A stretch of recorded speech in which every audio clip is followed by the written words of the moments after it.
shit. I forgot to grab my phone. Oh well.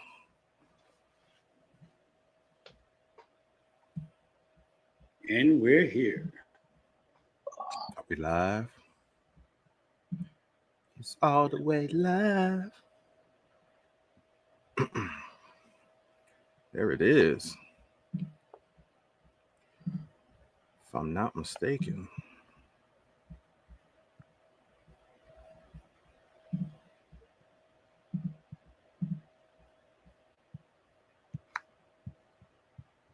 Looks like we're live everywhere.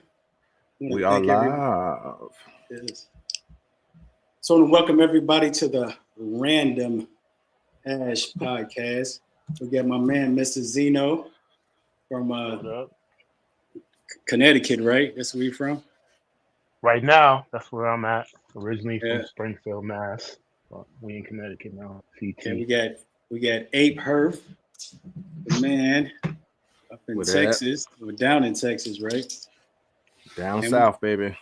Heck yeah. We got myself, Martin from Broncano Cigars. So before we get started, I want the guys to go through what we're going to smoke tonight, and then we'll get into a little bit about ourselves and the reason why we decided to hop on and create this random ash.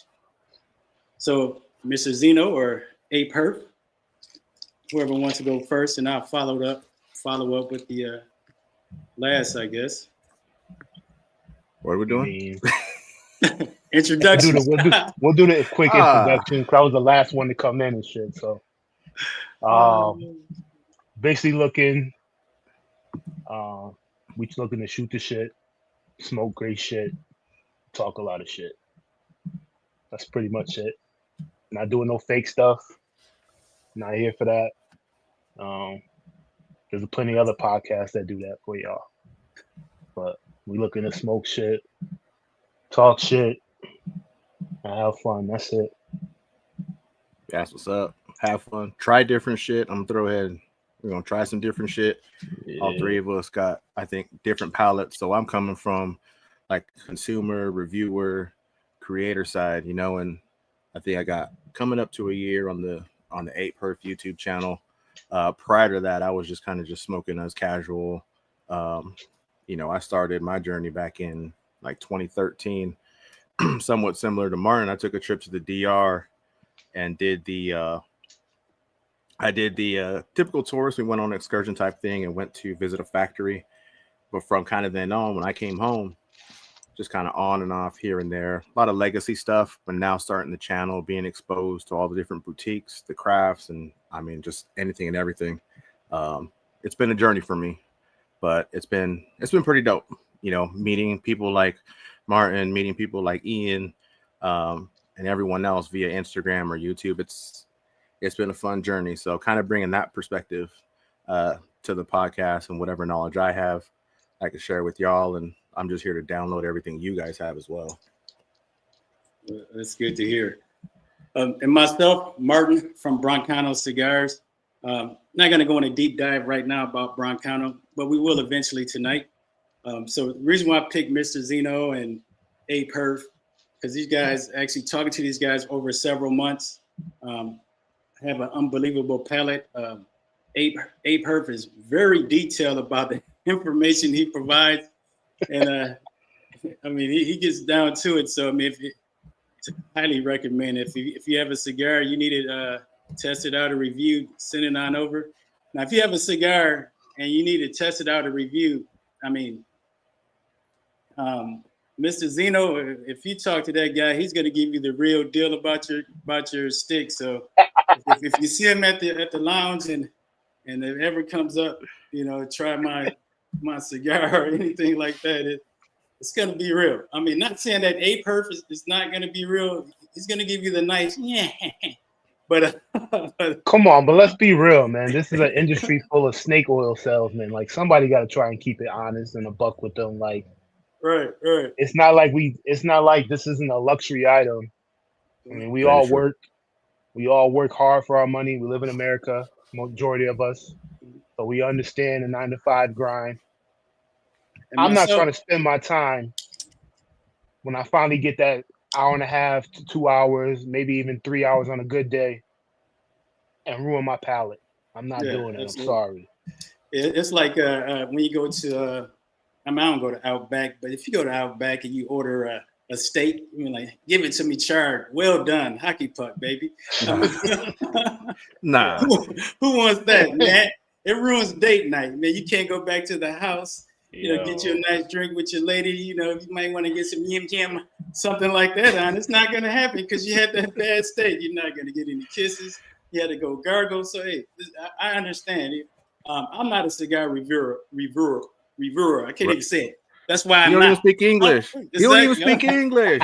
No. Damn. I don't review cigars. I just smoke my own shit and good shit. That's all. If it's a bad stick, it's a bad stogie. If it's a bad anything, I'm just gonna toss it in the fire pit and keep it moving. Rinse my mouth out with some Listerine and go about my day. Fucking brand owners. I'm telling you. That's why you got people like me and Ian. So Ian is going to give it to you 100% straight. I'll give it to you about 90% straight. I kind of have the passive behind me, but I mean, I'm not afraid to say, hey, it's something I dislike.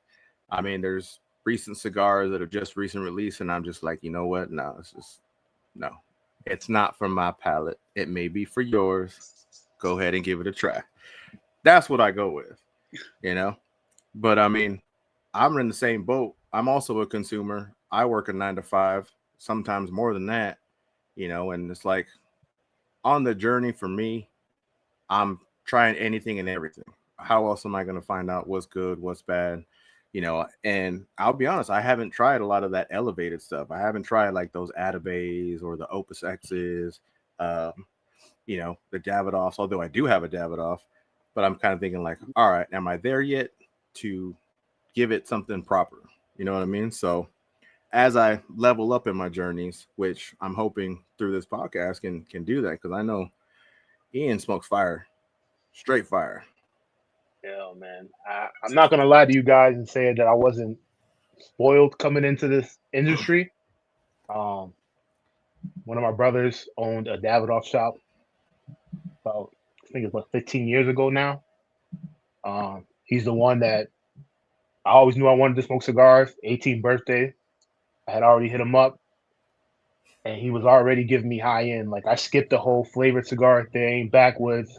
I was straight smoking Ashtons. First cigar was an Ashton. Second cigar was a Cuban from Switzerland from him. Because I wanted to learn the proper way to smoke. I wanted to learn the proper way to light it because I knew this was my thing. I'm not a heavy drinker. It's just I knew that's what my crutch was going to be, or my habit as I got older. So I wanted to learn, the whole thing because I loved the smell since I was a kid. But I'm spoiled. I understand that I was spoiled coming in. I still have great relationships with friends. I'm still considered, Joe's little brother, even though I'm 41 now. Like, some people don't even know my first name when people are telling them about me. And then they'll be like, Joe's little brother. And they're like, oh, him? It's like, damn, I'm 41 now. I got gray hair now. You would think that would go away, but it doesn't. And it's cool. And then, obviously, as you guys know, especially with the cigar we're going to be smoking tonight, I'm really, really good friends with Hunter, Sir Louis Cigars. Been there basically day one since he opened pre-COVID. We became great friends because I knew about the Dominican Republic because my exes were from there. So that was like a lead-in for us. So once he knew that and he was starting to go down there, I was like telling them about the culture and the food and stuff that I already knew. And one of his first projects he had given me one day, I just went in to actually grab some random stuff from him. And I was smoking it, and he knew I hadn't had a palate because I asked him about something I was tasting, and he was like, "Wow, you really could taste that?" Because he knew I had never had the cigar before, and I'm like, "Yeah."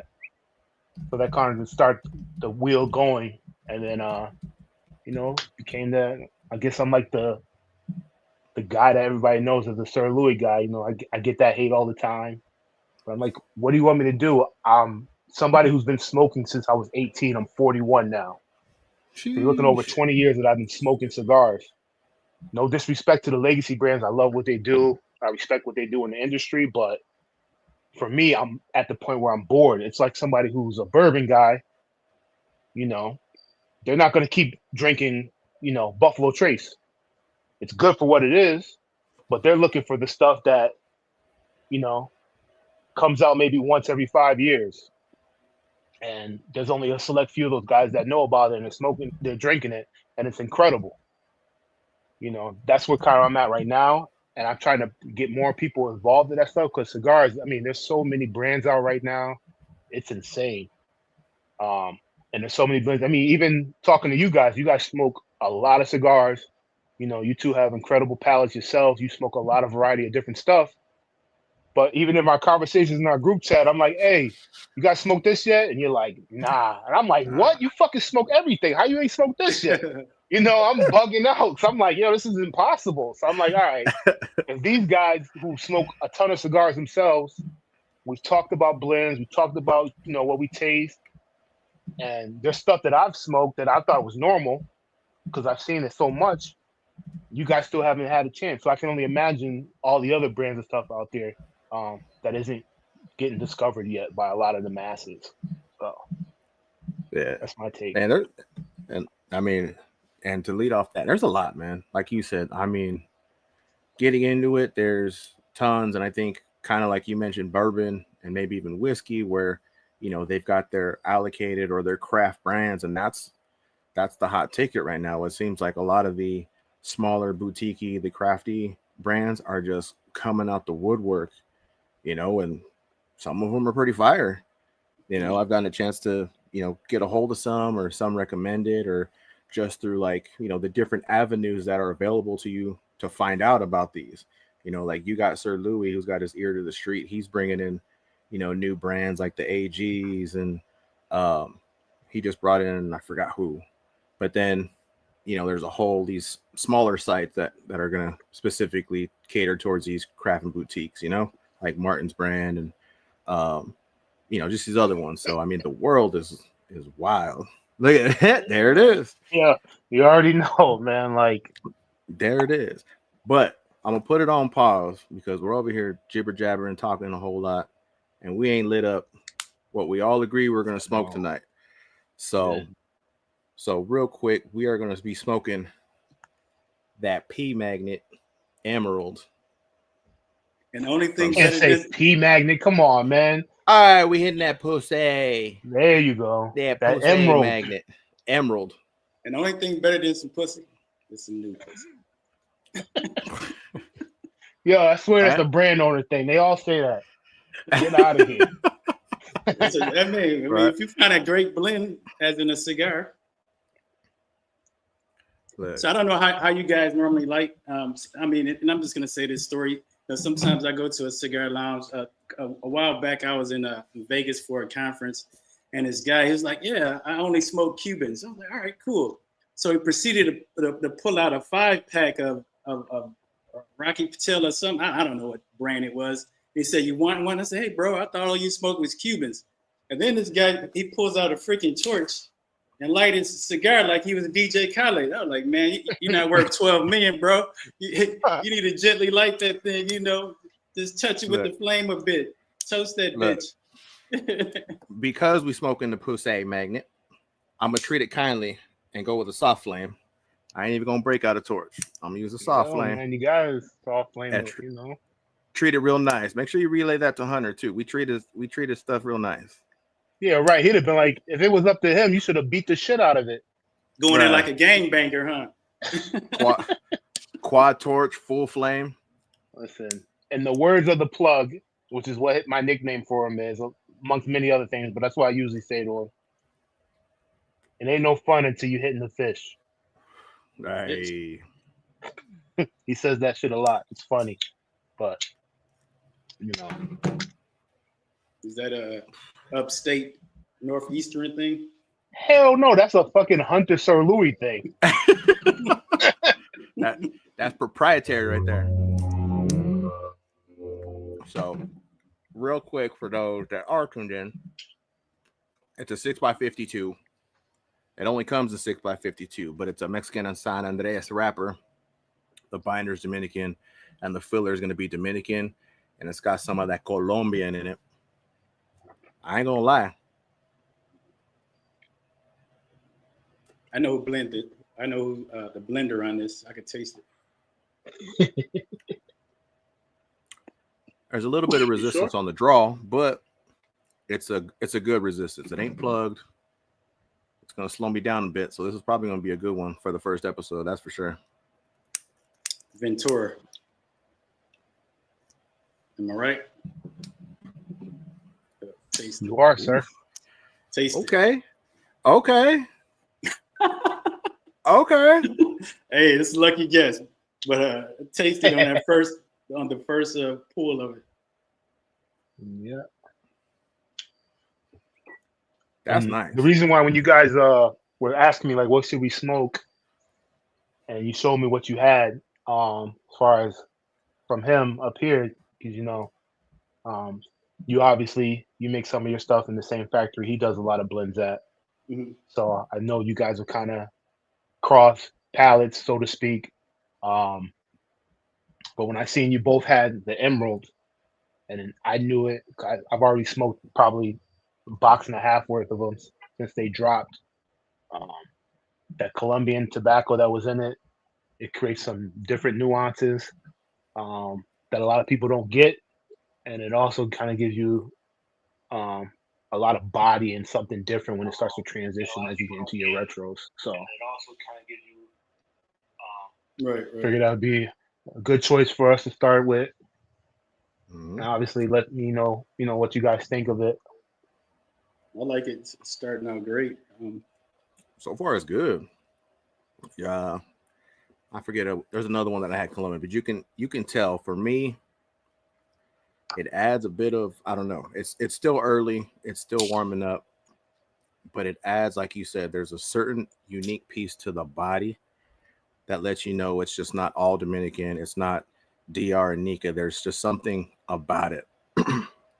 And honestly, I wouldn't be surprised if later on I get a little bit of a floral note, which I'm a big fan of. Mm-hmm. But but we'll let it warm up. We'll see what it's got. Yep. But so far, that's just good on first light up. That's for sure. Try the retro head. You guys retro head or no? Of course, I'm a fucking come on, no, dude. 20 years, you think I ain't gonna retro? I ain't one of these weirdos. Smoking fucking spice all day and fucking black pepper and can't fucking retro a fucking Connecticut. The fuck out of here. No, I retro. And I'm not one of those guys that try to wait till it builds up. Like I want to retro as soon as I light it because I want to know how it changed. Yeah, So, I taste it right now. It's decent. Retro hell is nice in this. Yeah.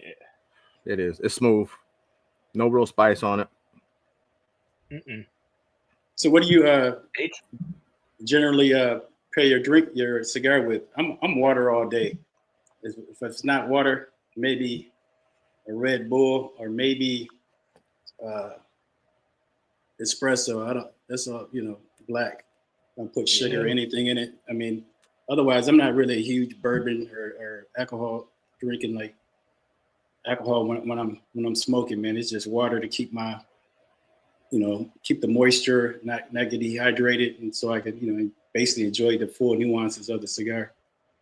Yeah, and water typically works. I'll usually do like a sparkling water. If I'm gonna do water, I'll do a sparkling for whatever reason I feel, and it could be just some built up shit in my head. The carbonation of it when you get that bubbly feeling, I feel like it's kind of a bit of a cleanser. But I'll do a coffee. I'll do it black. Sometimes if I want, I'll put a splash of like some zero sugar sweetener in there if I want some a little sweeter. I also do like hot chai teas. I know that shit don't sound very manly, but that shit's banging. With like a Connecticut with like a Connecticut in the morning. Fucking do it when if you don't want to be seen, do it by yourself. But a chai tea, something about it, just bring something out. It's good. And then Coke, Diet Coke, Coke Zero. I would like to pair stuff. I'm not a big alcohol. I got to be in the mood for a bourbon or something like that. But then I'm also afraid that it can just change the flavor if you pair it wrong, and it's just ruined. And I'm not an expert on pairing. That's why I just stick to water. I mean, like probably everybody else, I'm just learning. So how did journey started out since we're there? go. So actually, when I went, it's a veteran-owned company, Broncano Cigars, right?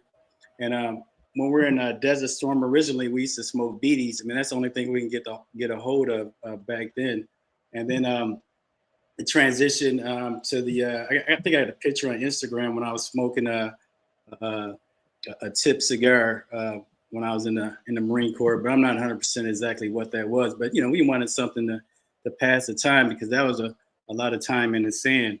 So so in 1999, I got into the automotive industry and I started selling cars. And from there, you know, I got promoted to finance, GSM, pseudo general manager, back to finance, back to desk manager, and back to finance. So at nighttime, this is before Wisconsin changed the laws in 2009. So 2005, 2006, I used to work at Safro Toyota, and that was on the outskirts of Milwaukee. Then a friend of mine, he worked at Russ Darrow, which was in the middle of the city. Then we had another guy that actually worked on the east side at Andrew Toyota. And so we would actually meet up at this place called Havana before they moved out to, I think, Glendale. So that's when I actually started smoking cigars in 2004, 2005, like on a regular basis. I would smoke them now and then just because of movies like The Boiler Room or Wall Street, you know, or even old time gangster movies. You would see these guys smoking cigars. So I kind of equate cigars with success, you know, and now it has a whole nother meaning. But to me, I mean, each time I'm smoking a cigar, I feel like I'm in a luxury penthouse in New York City overlooking the city. Like I'm not Batman. What's the arch the penguin? Like I'm Penguin overlooking Gotham. Oh. You need a Virginia Slim one for Penguin, dog. Right. Okay, the joke. But anyway, no, actually two. How you gonna switch it up now? He gonna switch it up. Cause I called you Yo, out you on the already know Virginia that's what Slim. he does, yo. Yeah. On the Virginia Slim, he like, no, Right. no, the Joker. All of a sudden, dog. Right. Ah.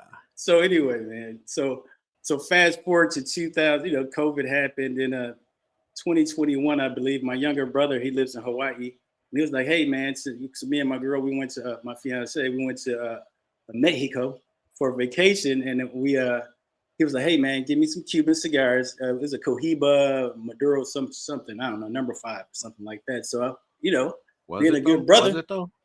I know. Was it real? I mean, I got them the Cancun Cubans. With the plexiglass, baby. Oh shit! So I got him the real deal. You know, I wasn't playing games. You know, $35 for 10 sticks. Man, I was winning. You know, right on the beach, man. They bring those babies to you, man. You don't have to go search for them. So anyway, That's fucked up. Man, how convenient was that? I thought it was like, damn, they got DoorDash and Instacart here in Mexico. But anyway. So I sent a picture to my brother, you know, that motherfucker. He was like, "Oh man, I ain't paying for that shit." I was like, "Fuck you," you know. So you know, I took him home. I smoked a couple. I mean, I like the banana peel. It was fine. So I had some cousins who came over to the house, and I knew that they were Cancun Cubans. I gave them to them. They're like, "Oh, these are the best cigars ever." I was like, "If you only knew." So fast forward to 2022 or whatever. So we went to Punta Cana, and I said to the guy that picked us up, "Say, hey man, help us find some real Cubans." He took us to this horse. It's a horse farm that's right next to Punta Cana. That's where they have all the horse excursions. So he took us there, and they tried to sell us some fake Cubans. We get to the resort. They had the real deal. So this was the first day, and I sent a picture to my brother. Said, "Hey man, these are the right ones." He did, made sure there was original. Yeah, go ahead. Authenticated them. He authenticated thank you. them. Yeah, I didn't feel like saying that word. That's why I chose another one. They don't have the SAP button on this shit. Right. Trying to help you out. Yeah, thank you. I appreciate it, man. You know, I'm old, man. But anyway, so what happened? So that first day, I smoked the cigar. I was like, "Oh shit, this is great." So it brought back those memories when I was in the car dealership smoking cigars, and when we go back after work, because we work bell to bell, 8 to 8. Crushing people all day, putting them in bad loans. So, fucked up. Hey man, if you're 540 coming to the dealership, you gotta know you get what you get. Fucking car salesman. Look, I want the $392 Charger, and I want a $700 a month payment, dog. Make it happen. Man, we won't have the YN special anyway. Make it happen. Make it happen. I'm good for it. I got cash deposit, dog. Go ahead. Go ahead. So with that, so fast forward. So I started smoking cigars again, brought back that same nuance. So one day I'm sitting at home, a little inebriated, April of 2023, I believe. And I'm like, man, what does it cost to start a cigar brand? So I Googled it, search, and I found out Trace Linda's cigars out of Miami. They claim they started their brand with $500. I was like, man, this seems an easy enough deal. So that's what I did. I researched, and then over time, I soon realized that $500, that's not even the cost of the trademark. So that was extremely, yeah. But by that time, bragging rights, I've told several people I'm starting my own cigar brand, and so I was all in. So fast forward, a couple months passed, and years earlier I had met Claudio Sigori. He's killing his name. So I met Claudio from Mombacho Cigars at a Miami Heat game, and on Halfwell at the time it said that Claudio left Mombacho to start his own consulting company. So I hit him up on Instagram. I said, "Hey, Claudio, remember me from the Heat game? Looking to start my own cigar brand." He said, "Yeah, give me a call." But anyway, so before that, I was trying to reach out to people on IG, Facebook who had cigar brands to get information. And it was kind of like, I don't know if this may be a little old for you. It's kind of like WC Fields, so like, Scranton, kid, you're bothering me. So, people would give me half-assed information, so that really didn't, it was, put it like this. So I got with Claudio. We decided on the amount of hours that we're going to do the consulting. Basically, it was Cigars 101. So it gave me a basic foundation. So when I did go to the factory, when I am talking to certain people or working with lounges and all that, actually, it gave me a strong foundation to where not saying that I know what I'm doing, but it just gives you like a overall foundation, what to look out for. So you may still get taken advantage of, but from that point, you have more of a nuance what to look for inside the factory. Even small things as with, because that's one of the reasons why I don't do many podcasts, because, talking to Claudio, he's like, "Hey, man, you can't do every show, pick and choose." This is the value and what it brings. But now I guess it really doesn't matter because everybody has a podcast. So you got to reach all the audience that you can. So anyway, I'm going to give the floor back for a minute, then I'll get more into it. Nah, so one, when you went to Punta Cana, because now I believe I'm recalling the factory that I went to. I want to say it was Don Lucas. Does that ring a bell? Right. That's Pop right up on anything? Are they? It seemed like a lot of the stuff was proprietary, but and it's probably like it shows up, I think, as a number one excursion you can do when you go to Punta Cana. You're staying at a resort, and I went with with my wife. And funny story about fucking Dominican and Punta Cana. My original fucking wedding ring is in some private beach out there because I lost it. I know. It's all good. But it is what it is. I can't I fiddle with it. We went swimming at a private beach and I don't know, with the water or whatever. It just came off. But we visited the factory, and even if it wasn't like this high-end factory, just seeing the rolling process, the bundle process, seeing it go. And from there, I believe it went from table to table, not like some that I've seen where it's just like, one start to finish, and being able to, enjoy something. I was vibing. I was in the DR. I was like, this is where cigars are at. So that's kind of, I don't know my story, but I just remember Don Lucas. And I don't know if they're anything. I don't think they sell out here. I don't know if they have U.S. distribution, but they out there. Yeah, absolutely. That's a great about you, Mr. Zino. Actually, we need to find the background of this Zino name. How did this come about? That's true. Real story? I mean, Is it? PG-13. Oh yeah, it's gonna be PG, man. I'm not gonna do that. Oh, I'm gonna throw out my guess. I'm gonna throw out a guess, and I'm probably gonna be off, but this is just me relating it to the cigar culture and world. Yep. There's Davidoff, and then there's Zino. Yep. So I'll let that's my guess. I'm gonna let you go into it, how it came about. So Jay-Z was at a barbershop. My cousin worked at a barbershop. Went in there to get a haircut. I think I was like early 20s. Had a magazine. Going through the magazine. See Jay-Z smoking a cigar. I'm a big Jay-Z fan at the time. So I'm like, oh shit, what kind of cigar is he smoking? Oh, he's smoking a Crown Series Zino Platinum Chubby. I'm like, well shit, Jay-Z smoking that. I gotta find this. So looking around, nobody had them. So the shop that my brother ended up purchasing back then was one of the oldest cigar shops at the time in the country. They actually had a Davidoff account. Davidoff is owned, obviously they own Zino. Go in there, what does he have? Crown Series Zinos. Didn't look at the price, just bought it because of Jay-Z.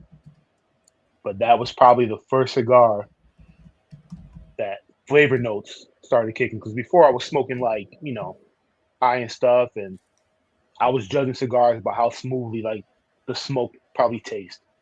Even though I couldn't taste nothing, didn't know what I was tasting, just tasted like smoke. But some smoke tasted a little salty, some smoke tasted a little sweeter to me. That was it. But I was smoking labels. I was just trying to explore things. I was, going to a cigar shop. Obviously, my brother, he's a businessman. He's always around cigars and golf and all that culture and shit. So I would look at guys' labels that they were smoking, trying to figure out. That's how I was finding, kind of discovering everything. But it was Jay-Z. Smoked the Zino. Loved it. That was the first cigar that I actually was able to taste something that reminded me of like cream going in a coffee. Then I did some research. I'm like, you get creaminess from usually like a Connecticut. So then I'm like, okay, so this is a Connecticut cigar. Well, there's different types of Connecticut because this doesn't look like an Aston Connecticut, or there was some other Connecticut I picked up, and I was like, this is the worst stick ever. It can't be the same type of stuff. So then I went through a phase where I was smoking nothing but Crown Series Zino Platinums. So you can probably hint at a lot of money I spent. Good thing I was a kid then and didn't really have no responsibilities about life or anything like that. Didn't care about money. Like, I'll make more money going to work. Like, I don't have kids. It's cool. But it's because basically that's the first cigar that I ever discovered to try and develop a palate, understand nuances and taste, flavor, flavor profile, body of a cigar. It was that cigar, so I've always smoked Zinos. Doesn't matter what they come out with, I'm at least going to try it at least once. It's because of that. So as I got to discover more stuff, Crown Series Zino was always like my birthday cigar. I was always smoking. I would always buy a box, either Chubbies or Barrels for my birthday. And that's what we would smoke for my birthday. Me and a couple of my friends at the time that I had gotten to cigars. And the name just stuck. So I just picked it, needed an Instagram name. I didn't really care about Instagram about social media in general. When I first got on here, I was like, yeah, I'll put Mr. Zino, like, whatever. And it just stuck. So that's the story. It's no fancy, no nastiness. Oh, you was getting a chubby. You was getting a chubby for your birthday. He just got a chubby. Look at this guy. Listen to what I'm talking about. Hit him with the gown, son. You're not doing that. Hit him with the gown. Look. Oh shit. Look. Martin threw in and he's getting some fruit nuances. I can see that. But I gotta give it up, y'all. The construction and that razor sharp burn and that white ash. Yeah. Like, what the fuck do you do to your cigar? Hot box, man. We gotta put him on an episode of Hot Box. Bruh. The humidity is hot as hell in this garage. I'm in You're in Texas. We haven't had rain, so humidity is kind of leveled out a little bit. It's actually been nice the past week. But I did dry box this. I hit it with the meter. This is at 59.60 RH at the foot. So I don't know if everybody measures it. Sometimes I do, sometimes I don't. But when I put it in the dry box, I tend to check them because sometimes I leave them too long and they're like 54 and them motherfuckers burn fast. Fast. And some smoke better. You know, I think so. I've got one in there. It's the Tampa Smokers from JC Newman. I don't know if you've ever had that cigar, but they pack that tighter than prom night. And I'll tend to leave it in and dry it out a little bit so some air can move through it, because if they're wet, it's a little dense, right? So I'll tend to dry that one out a little more. The first one, I think I smoked at 60, and it was a rough time. I had to take a draw enhancer to it, and it wasn't a good time. The flavors were good, but my jaw got tired. Yeah. I know No, we're not gonna just let that go. Y'all got me on the chubbies. He says my jaw get tired and you just go over it? Nah. Dad, hey, we're just gonna let that. We're not doing that. Oh, shit. We're not doing that. Hey, man. I ain't hear shit. I say nothing, dog. Damn. Hey, I missed that. My bad. Damn. Being that I was in the military, we don't make any references that could be any related to anything that could be misconstrued for anything that's alternative lifestyle. So I'm telling you. Okay. Yeah. Well, sometimes shit flies out. If y'all don't catch it, that's on y'all, dog. That's all y'all. So it's I don't know. I mean, like I said, I'm getting fruit nuances from it. I don't know what you said. You can see that a little bit. Ape Herf. What? Oh yeah, I can see him popping on. Okay, that's cool. We got some people chiming in. We got Stogie P, Tony Knott joining in. What up? Welcome. Thank you. You're welcome. So since he said thank you for your service, so back in, I'm not gonna, you guys probably can guess how old I am. If you can, put it in the chat. We'll send you a good hand clap. But I ran out of numbers, though. Oh shit, sorry. So the reason I have a twin brother, right? And the reason why we joined the Marine Corps, because on the brochures back then, so that tell you right now the Marine Corps doesn't have brochures, right? Everybody had arms like Popeye. And back then I probably weighed like 88 pounds. I used to wrestle in high school, and I wrestled at like 86, 98 pounds. You know, I was the guy that they would put in for points because I didn't have anybody to wrestle, so I would win by default. So I would get the points for the team. That's nobody. Right? Yeah. You're supposed to keep that one to yourself. Right. So by the medals that I have, you would think that I'm an extremely great wrestler, but no. It's all forfeit. So my wrestling career was ended by Juan Aleos in practice. Well, here. I mean, see, I don't care, man. I was 16 back then, so 15. And guys used to wrestle me. They were like, we hate wrestling Smith. Whenever we wrestle Smith, we get, our skills diminished because I suck that bad at wrestling. So, but anyway, so Juan Aleos wrestling practice, head threw me. I only weighed like 88 pounds. He just head threw me and came down on my shoulder, my little fragile shoulder, and cracked my collarbone. So that was the end of my wrestling career. So it was a good run. That must be one of your people. He said about 30. 30? Me? Nah. Yeah, I am. Yeah, I mean, I look 30. That's good. We need to keep that going. Right. So I want to go back. To this one right here. So Owen says he stopped smoking trees. He's trying to understand the cigar lingo. Owen, like what terms have we kind of thrown out that you may need some help with, and hopefully at least one of us three knuckleheads can point you in the right direction. So Owen, he's not gonna smoke a cigar. That dude is like a marathon man. He rides probably about 30 to 40 miles every day through Washington, D.C. So if you see a light skin or a half Cuban looking black dude, just run him over with your car. That dude. Bruh. that Wow. This dude's wild. Yeah, he's. I don't want to tell his age, but he's same age as me, and he goes hard. You would never know how much in shape that guy's in, how old he is. He must have a Peloton that he uses. I mean, everybody can have a Peloton. That's just decoration, right? Yeah. Must be nice to have that nice COVID brand owner money. Damn. Hey, Trump was giving everybody checks. Well, you took it, Yeah, huh? clearly. You took it. Yes. Why not? Okay, cool. How many kids you claim to get extra? Shit. 10. God. Insane. Whatever max was on that time, huh? Half his neighborhood. Actually, I didn't get any Yeah. checks, unfortunately. I wish I did, but I didn't. I'm actually gonna ask this because I feel like it's gonna follow me, but man, I'm impressed, bro. I'm impressed with the flavor profile of this cigar. The retro is just so smooth. Yes. Like, man. Ian, And thank you for turning me on to this stuff. yeah, Oh yeah, beautiful. yeah, you got You your gotta try it, man. Gotta do it, you know.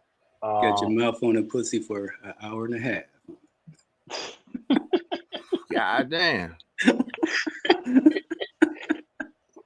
For somebody who told me I had to be reserved, Yeah, what the fuck? what happened to that?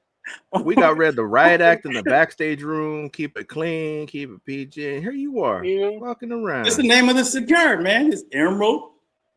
I mean, you got to see the wizard for this mofo. You got to say the whole cigar name. You can't just say the magic word of the cigar name. Right. Pussy. So the Stogie. pussy magnet.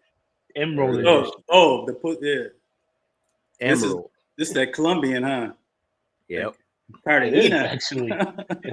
Bro, something about so after smoking this one, we're gonna see because I have from the Pussy Magnet line, we're smoking the Emerald, and this is phenomenal. And at the price point it comes in at, I'm like, damn, I've been fucking missing out. Yeah, but I also have what else did I get? I think I have the golden Pussy. Yeah. So I want to compare it to that, and I forget what the blend info was on that. And I mean, Ian pointed out to me, we've been chatting back and forth. I should have just ordered the sampler of everything, and you get a little bit of everything, because after this one, for sure, that's on the next order. Because that sampler is the only way to get the diamond puss now. It was a limited run. It was a wrapper that was used from Hendrick. They don't make the wrapper anymore. He can't recreate it. You know what rapper that was on there? Tupac, Jay-Z, Big. I don't know. Fuck, dog. I can find out, but It's not. I've asked. He can't. It's something that can't be produced. Every time you try to recreate it, it's not the same. So Hendrick, he's an artist. He's crazy. He won't. If he can't do it, he can't do it. You got to be the guy to do it. But sorry, those cigars were limited. So that was gonna be my next point. If you can only get them in the sampler, that means once Sir Louis runs out, it's no longer gonna be available in the pack or as singles or anything, because it's done. The tobacco's done, is what I'm hearing. Right. So that cigar, the cigars that are in the sampler, as far as the diamonds, that's it. There aren't any more. He's not hiding any. It's not like he's holding any for himself. The last 2 boxes or 3 boxes that he had of that cigar were made with samplers. That's how he did it. So Tony, he asked, "What year as long did as I the sampler is serve?" available, he still has that. Damn, I might need to jump on that. 88 to 94. That's the years I served. Actually, 92. I did have. I was in the reserves. He sound like Kevin Hart when he said Don Cheeto when he said he was 50. Damn.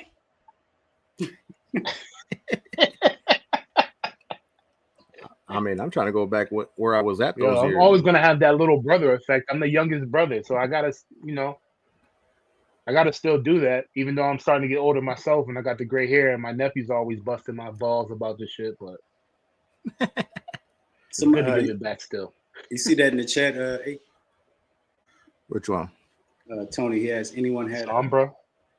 Yeah, the Sombra. Sombra, does he mean as in like Som? Is that what he's talking about? No, I think it's the CAO. So CAO has the Fasa Sol, the Fasa Noche, and they just launched the Fasa Sombra. Tony, correct me if I'm wrong in the chat. But it is I want to say it's a Connecticut. It's very medium, definitely a low price point. I haven't smoked it. I know my local B&M has it. Honestly, I've kind of just passed up on it because I've got a few Connecticut's I'm trying to draw. I could have the blend totally wrong, but yeah, yes, you are correct. Yeah, so he's talking about it's a CAO. It's from the Fasa series and it's called the Sombra. Yeah, me personally, I normally just smoke boutiques. I don't smoke any legacy at all. I have in the past when I first started out, smoke, you get the sampler pack from slickdeals.com. That's where I started out smoking with those little crappy cigars. I mean, this actually for $25, you get like five cigars. It worked out in the beginning. I filled my humidor up with those inexpensive brand. Actually, where I would buy cigars at, if you like legacy, is Cigar Pages. You get a whole bunch of good brands for a cheap price. So you don't have to buy the Druid State factory smokes. You can buy some good smokes from Cigar Pages for almost the same price as those. That's just my 2 cents on that. What's up, Peter? Thanks for popping in, brother. Appreciate you. Peter, right here, Stoke. Mr. Northeast himself. Right here. So, question from Stogie. What are you guys feeling on Fuente products? I recently fell into a rabbit hole with their cigars. Man. With Fuente, I've had the Don Carlos number 2, the Florfina 858. I've had the Casa Cuba, I believe it's a Doble Tres. I didn't really like the Divine Inspiration, but I do need to revisit. I feel like I hit that one a little early on in the stage, and I don't know if my palate was ready for it. Mm-hmm. So, but what else have I had? I haven't touched any of the Opus stuff yet.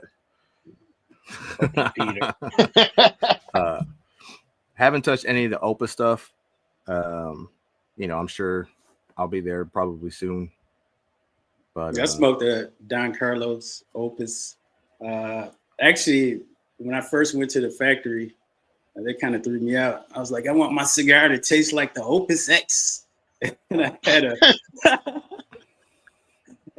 I'm not gonna lie, man. I went to Dominican Republic with the American bravado. I went there, my nuts swinging, dick all out, I mean? Hey, that's what I wanted at the time. I wanted the shit of the shit. But as time went on and I learned more, I mean,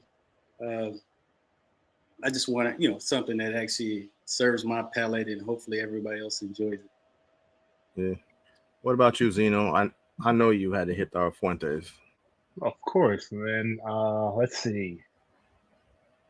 Hemingway line. Maduros and Naturals. Obviously, everybody gets 858s. I'm a Between the Lines fan. I have a friend that works at a shop in St. Pete.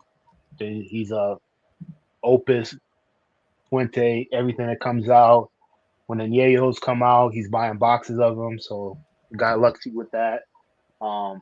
I always forget the name of it, and it's actually my favorite Fuente. It's the series with his father's face on it, and it's got a gold and blue band.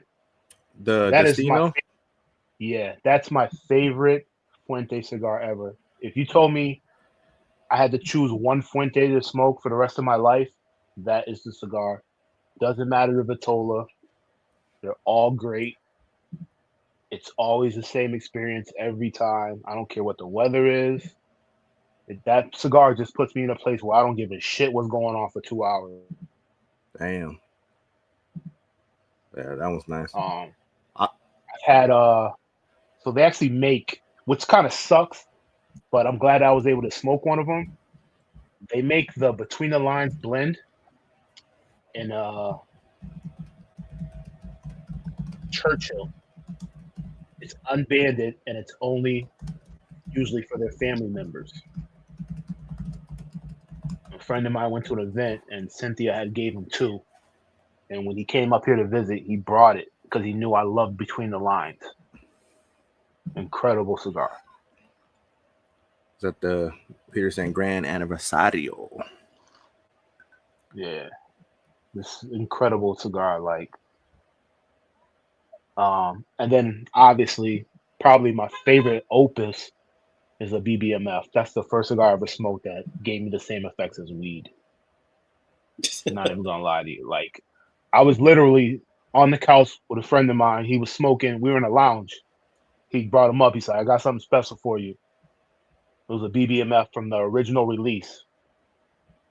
And I just got high. I wasn't like nicotine high. I felt like I was smoking weed, like the same effects in my body. And I look over at him, and he's laid back too. And like I said, he's an Opus guy. That's all he smokes. And he's like, I'm like, yo, I don't know if I'm feeling this or if I'm just bugging, but I'm getting like THC high vibes. He's like, I was about to turn to you and say the same thing because I've seen how far back in the seat you were leaning. And I'm like, this shit is amazing. And I don't know, it's called Big Bad Motherfucker for a reason. That shit was good. It had a lot of flavor. It burned slow. And whatever that side effect was, it was good. It was worth it that night. That experience was worth it to sit on that couch for 3 hours and just zone out because that's exactly what happened.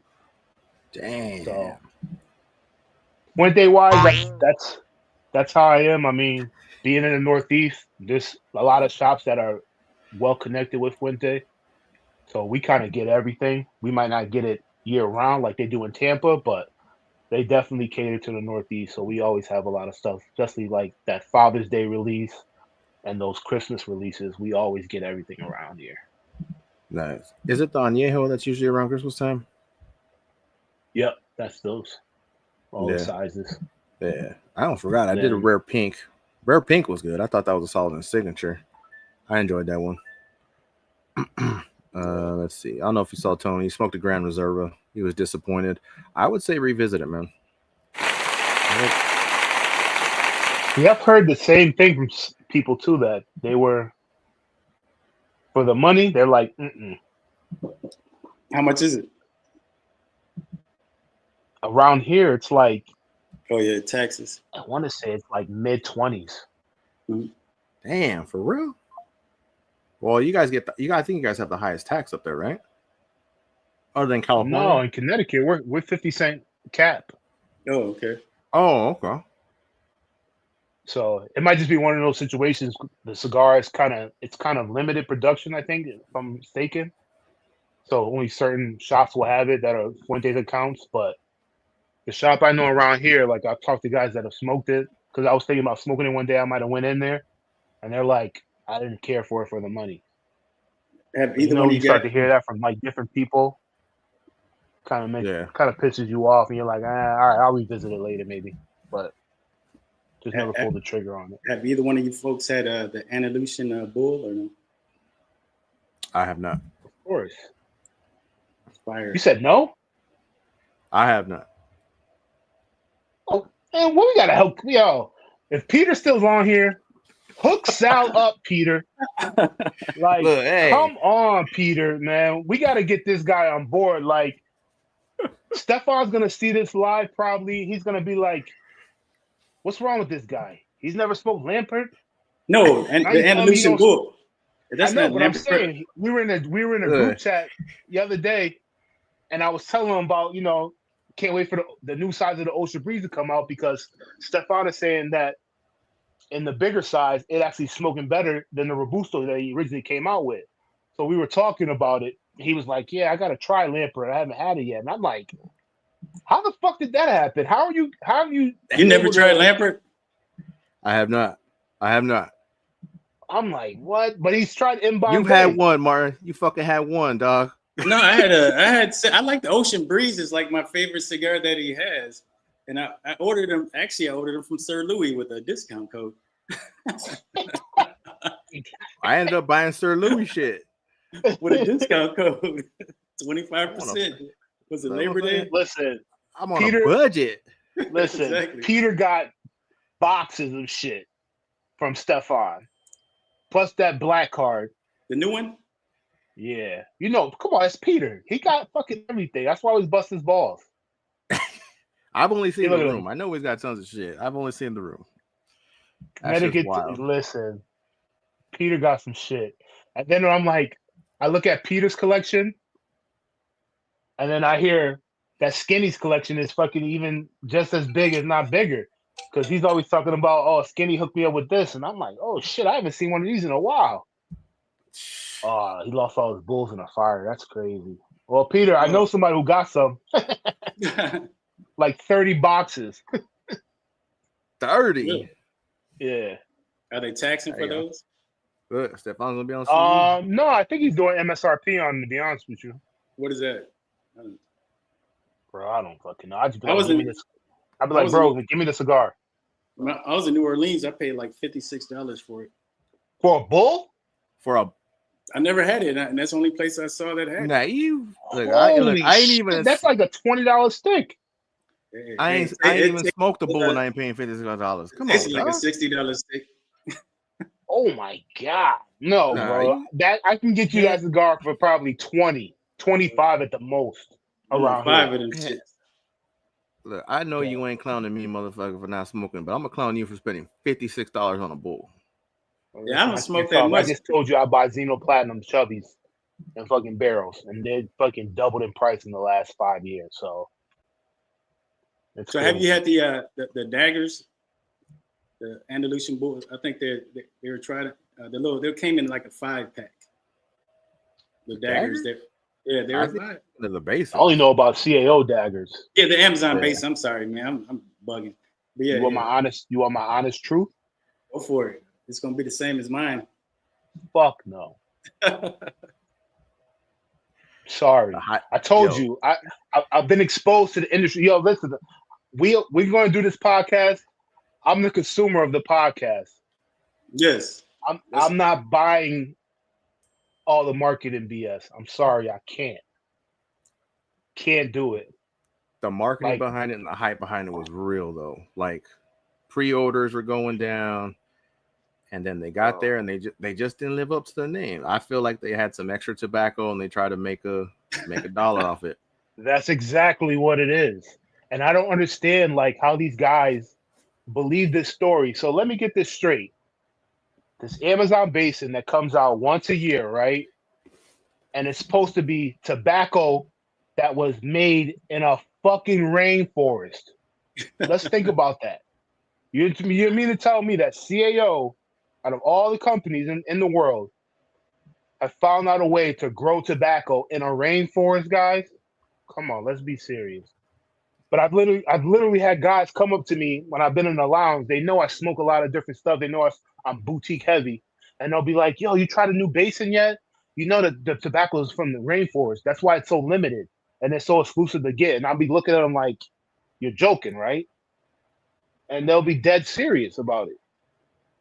So I'm like, nah, I haven't, man. Is it good? I hope you got enough boxes for yourself because it's so limited. You know what I mean? But like, it goes right over their head. But I'm just like, wow, this is crazy. Good for them, and they're enjoying it. So I always tell them, if you're enjoying it, who cares what anybody else thinks? But when you're trying to offer it to somebody and you've seen the stuff that they smoke, and you've overheard conversations they have when they're explaining something to somebody, like, don't try to come at them with some bullshit.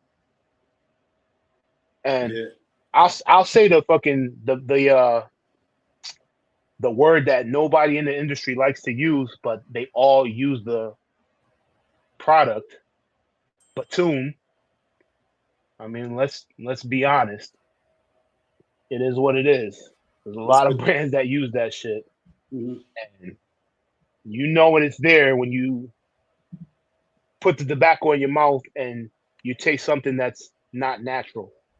And it's very heightened. Like, it is what it is. It's cool. We get it. Like, some people have to do it, especially the bigger brands. They do it. They say they don't, but come on.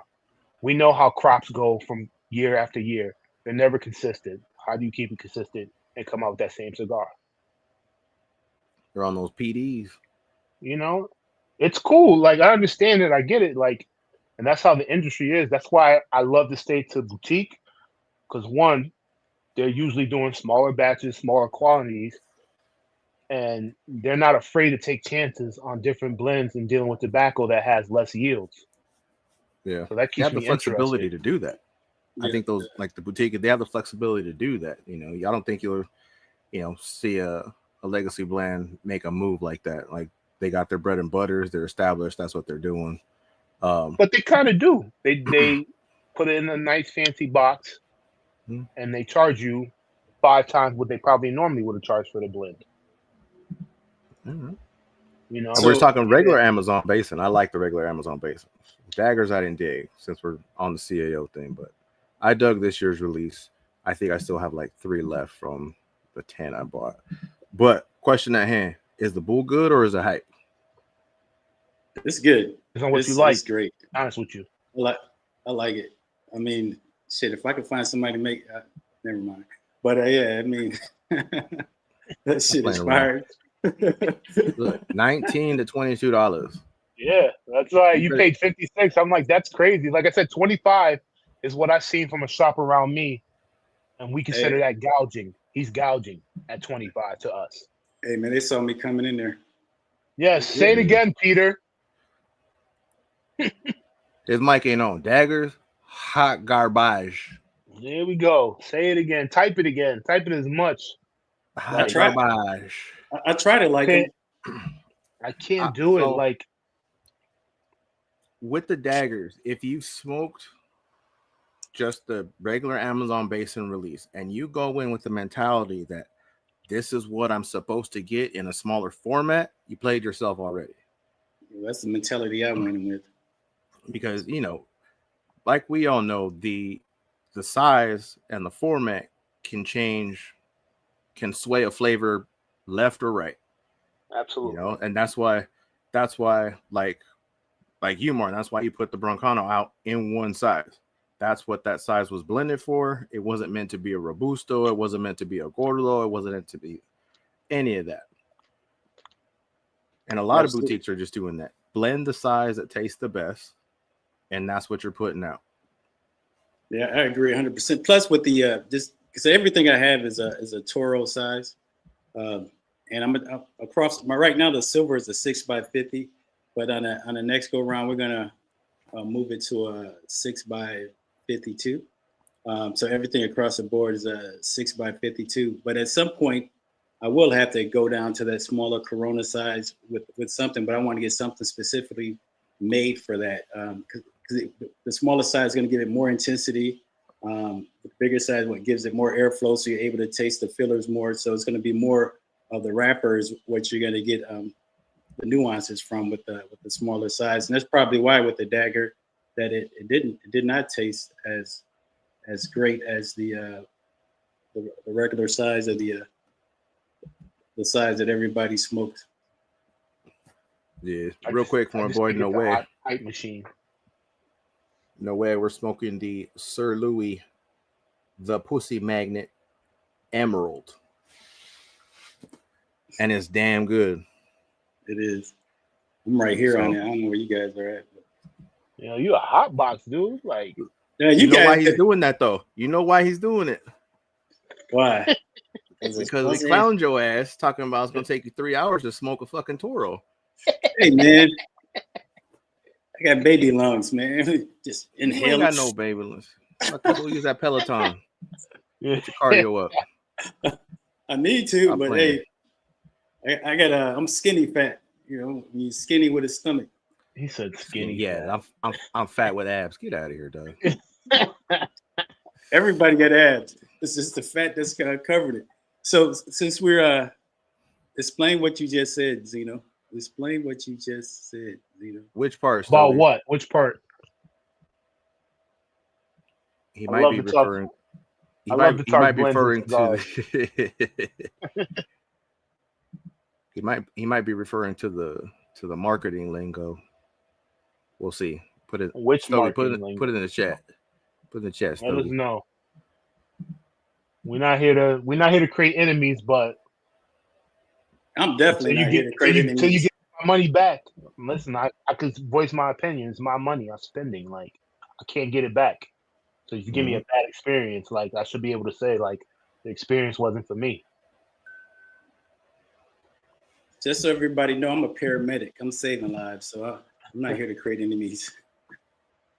Something about boutique versus legacy. So legacy is basically what they consider your brands that have been around for a while. So your Fuentes, your Padrones, your General Cigars, Altadis.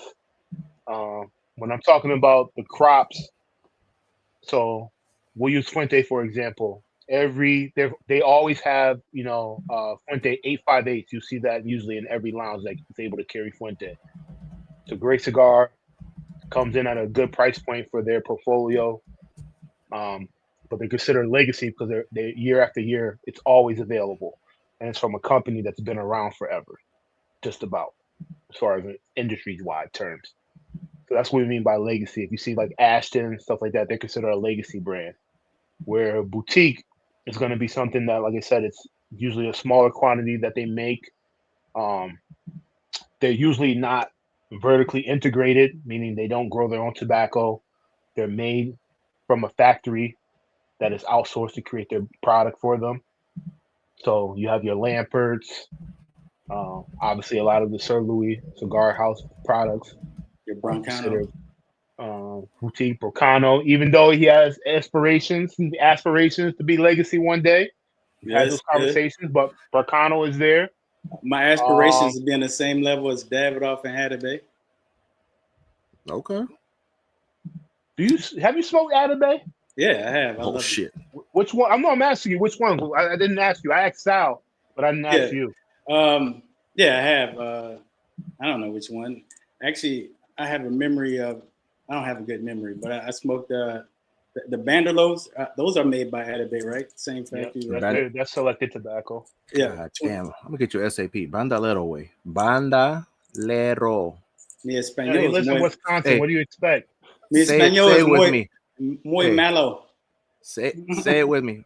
Bandalero. Bandolero. Oh shit.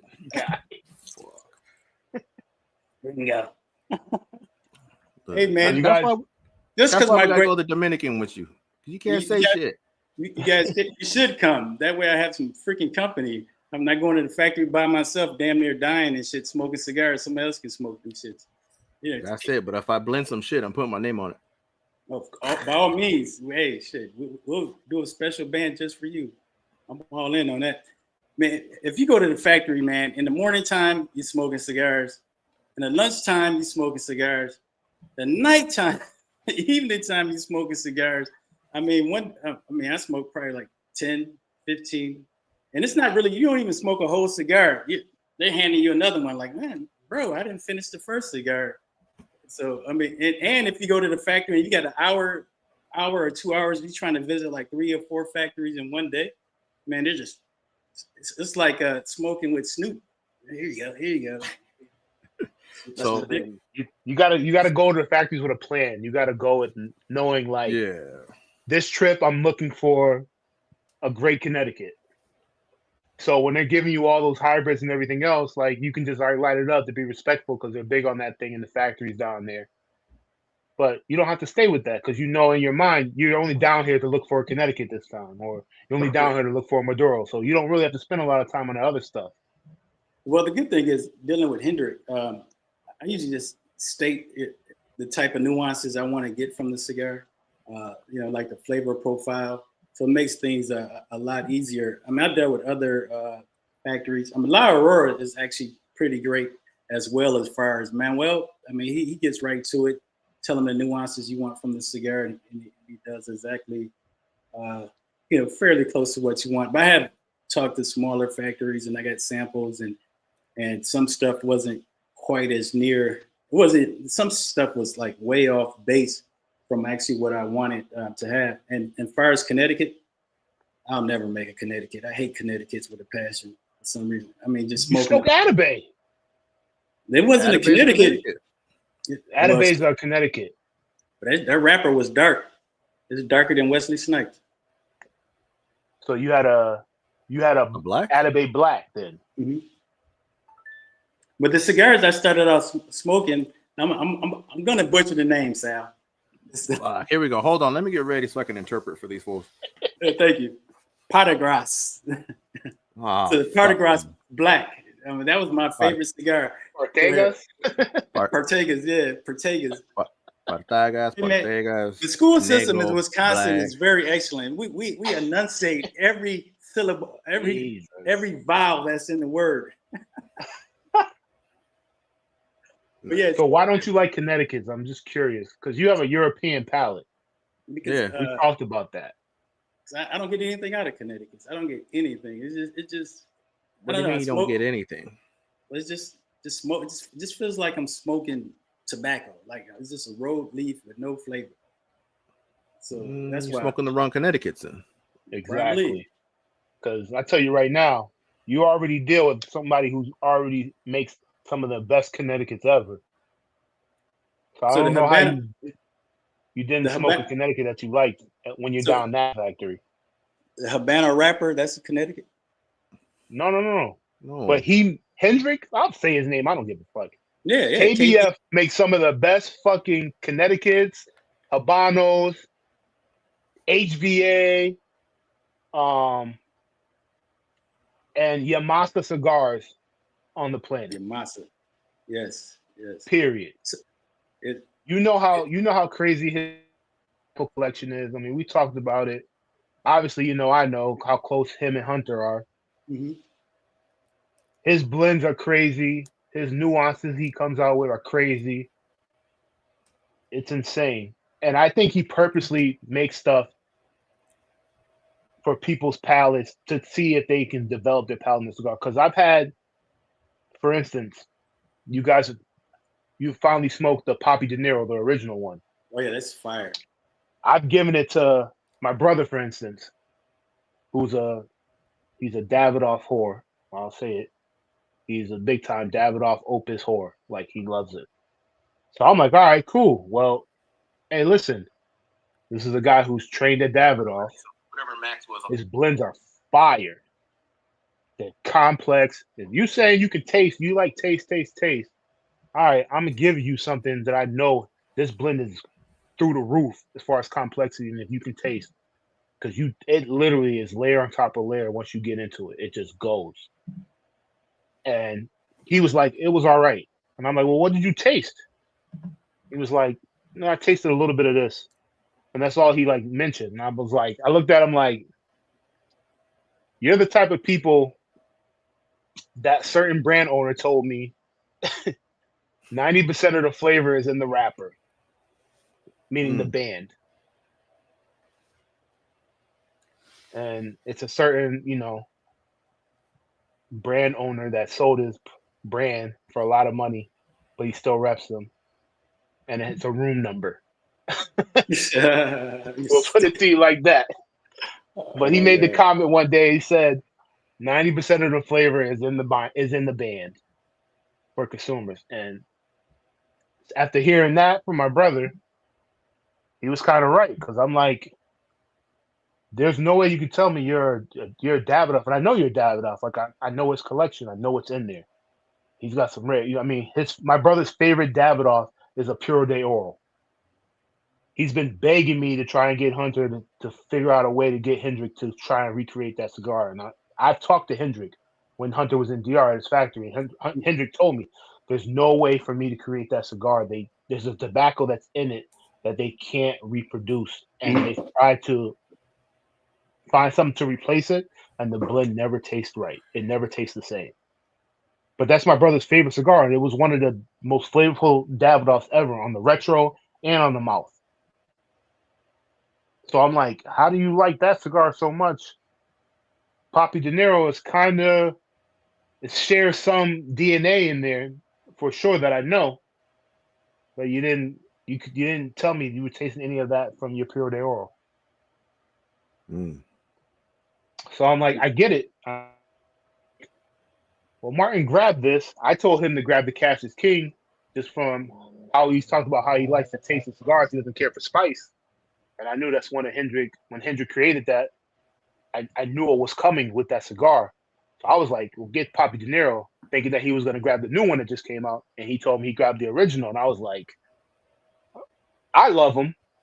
But I'm like, all right, this might be too much. You know, sometimes when there's too much going on, people hate it because they can't really enjoy it, they feel, because it's changing so much. And he was going crazy for it. He hit me up like, yo, this shit is amazing. Like, I'm already smoking it. You know, and I was like, oh, shit, you enjoying it? He's like, fuck yeah. Like, who made this, Hendrick? I'm like, yeah. He's like, damn.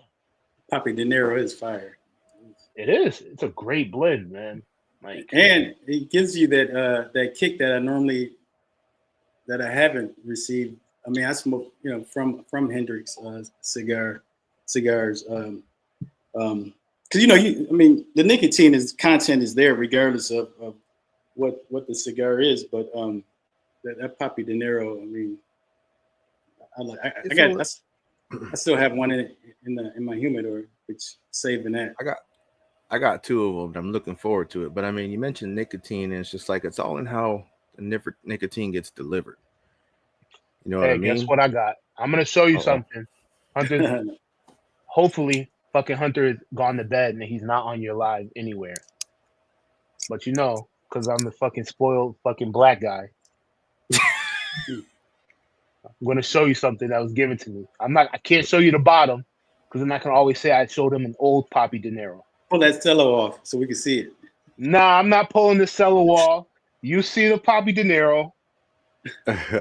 But just know this is not one of those two. But it's something that's coming out. He's like, it's fire. Smoking on a clean palate though. And I'm like, all right. He's like, I don't have a lot of it. So I gotta figure out what I'm gonna do with them. But you're gonna go crazy for it because it's right in your palate house. And when he says that, and it's Hendrick, and we were talking about some of Hendrick's stuff, and I said, when Hendrick makes cigars that I know it's gonna be special is when I'm smoking it and I get to like that 30 minutes into the cigar, and it's like clockwork with his blend. When I know it's an incredible blend, I just get basically like toasted coconut, like instantly. Like I just get that sensation of if you ever to taste something that had toasted coconut in it, that same sensation your mouth gets, it's like instant. And it's always at the 30. When I get that at like 30-minute mark, and that change kicks in, I'm like, this cigar is gonna be fire. Like I don't give a fuck what I'm doing. Like this next hour, I'm not touching nothing. I'm not doing nothing. I'm gonna enjoy this because I know this experience is about to be crazy. And one of the cigars that has that is the Cash is King.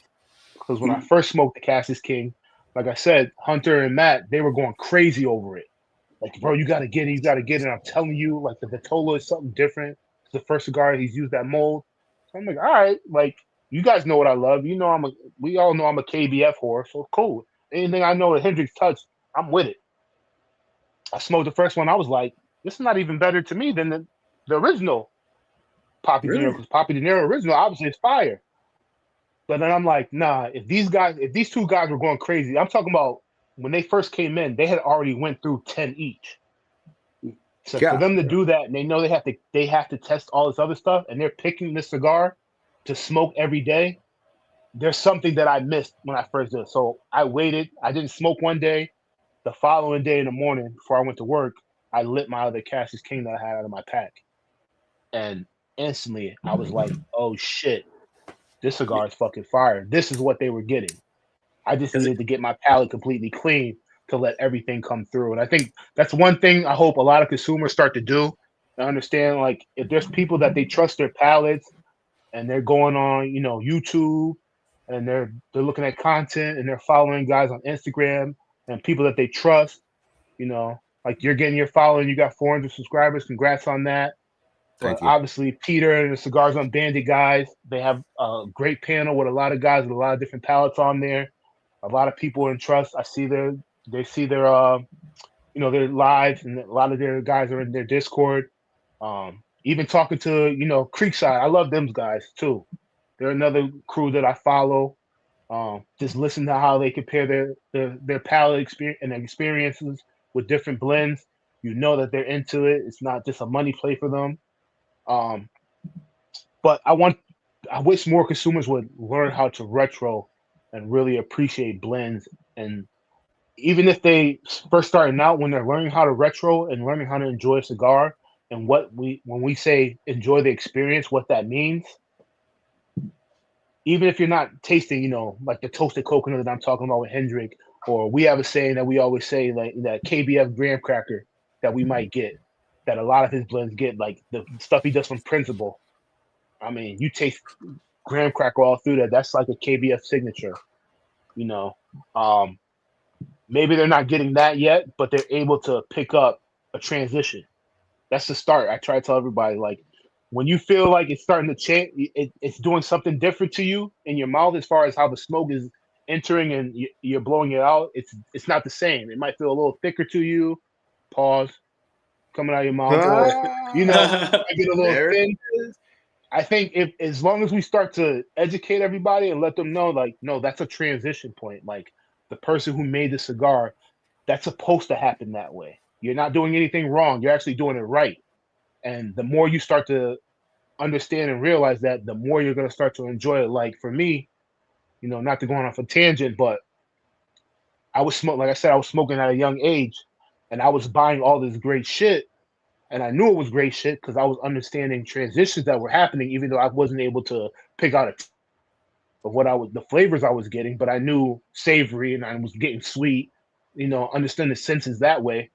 And I was actually at an event with Christian Aroa, and we got into cigars. He seen I was a young guy at the time, and he's like, what's some of the stuff you smoke? Because I had stopped smoking his stuff, and obviously I was smoking a Zino that night. So he thought I was just putting on the show. This Baron guy, let me go get the most expensive cigar in the shop. No, like I was really smoking the shit. Like he seen how I was treating it, how I lit it.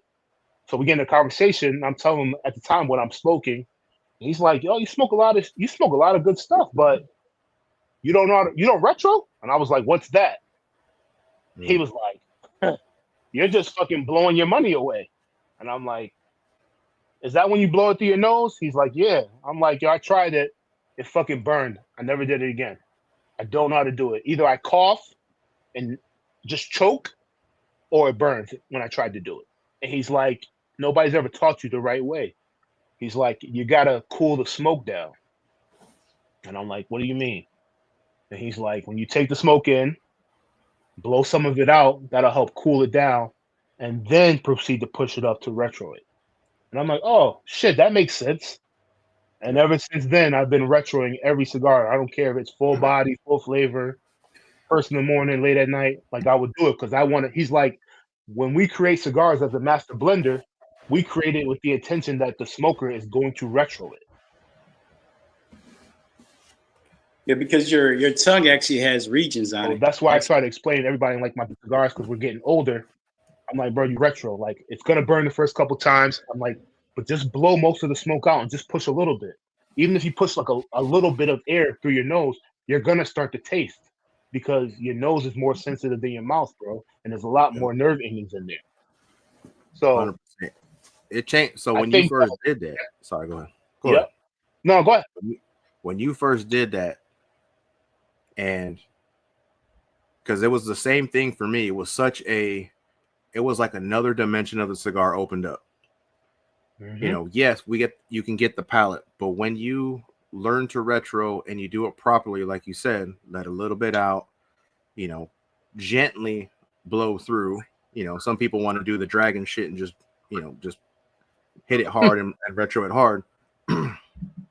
It opens up a whole nother dimension of flavors, and really you can really start to pick up on those almost hidden notes that you didn't know that you just can't get off your palate. It's a sensory. Right. Yeah, we can taste, we can smell, and even after you blow it out, if you kind of take a breath and you exhale through the nose, it's almost like a finish that lingers with you. Right. And that's one of the things. Me, so yeah. When I learned how to finally retro and understood why I'm supposed to do it, and that it's just about every cigar, especially back then, was created to retro. because that's how the blender designed for things to be done. He was like, yo, you need to start going back and retrying stuff that you said you hated before you started retroing. And he's like, it's going to be a totally different cigar. You're probably going to start to enjoy them. And he was right. Like when I was younger, I hated Connecticut's because I thought they were pussy cigars. It just tasted like you were just smoking, like Martin said, you were just smoking air. That's how I always looked at them, with the exception of Zino. Like I said, Zino, and it's probably because I just happened to just by accident put something through my nose one day and I got that flavor, and I was like, oh shit, like this got a mad flavor in it. I'm looking at the blend, I'm like, it's a Connecticut? Like, it's impossible, even though it says Ecuador in Connecticut, but it's still a Connecticut. Like, these rappers are always, every cigar that was a Connecticut wrapper to me back then when I was younger had no flavor to it. I was just smoking air. Felt like I was just wasting money. I didn't want to do it. Yep. So once I learned how to retro and started to go revisit a whole bunch of stuff, I started to enjoy a lot of stuff and realized that instead of I had to, go somewhere and go to a shop and I was just buying, the flavor and the label, so to speak, I was buying stuff that I had a wider variety of stuff I can buy if I went out of town or if I went to, a smaller mom and pop shop, because I knew, like, I know how to retro now. I'm going to taste more. So I don't have to look for that most expensive thing. I could find something. I can get 2 cigars now for that price I was about to spend for that one. Yep. Which also helps the experience. It helps these guys keystone. They're going to create more cigars. I'm spending more time in your lounge. Now, if you're a lounge that has a bar or beverages, it's more money I'm going to spend because I have 2 cigars that I'm going to enjoy because I know how to smoke. I know how to enjoy it. I know how to make sure my experience is good. So that's why for me, when I say, yo, something sucks, I'm like, no, that shit really sucks because I know how to taste. I've developed my palate. I spent a whole lot of money on this. So as a consumer, I feel like I could say, like, yeah, this is, fuck that. It's not for me shit. Like, I'm not saying that. Like, I've smoked a variety of stuff. I smoked the most mild. To me, original Atabes are some of the most bland as far as strength and body cigars I've ever tasted in my life. But it's a great smoking experience to me. So that's why when they came out with the Atabey Black, that cigar is fire because it's totally different from what those originals were. That's another reason why I'm a big El Septimo guy to me, because I just think they have such a variety, even though, like I said, they're on the pricier side, but that culinary arts, to me, in my palate, it just tastes like a more flavorful and not as aged Atabase.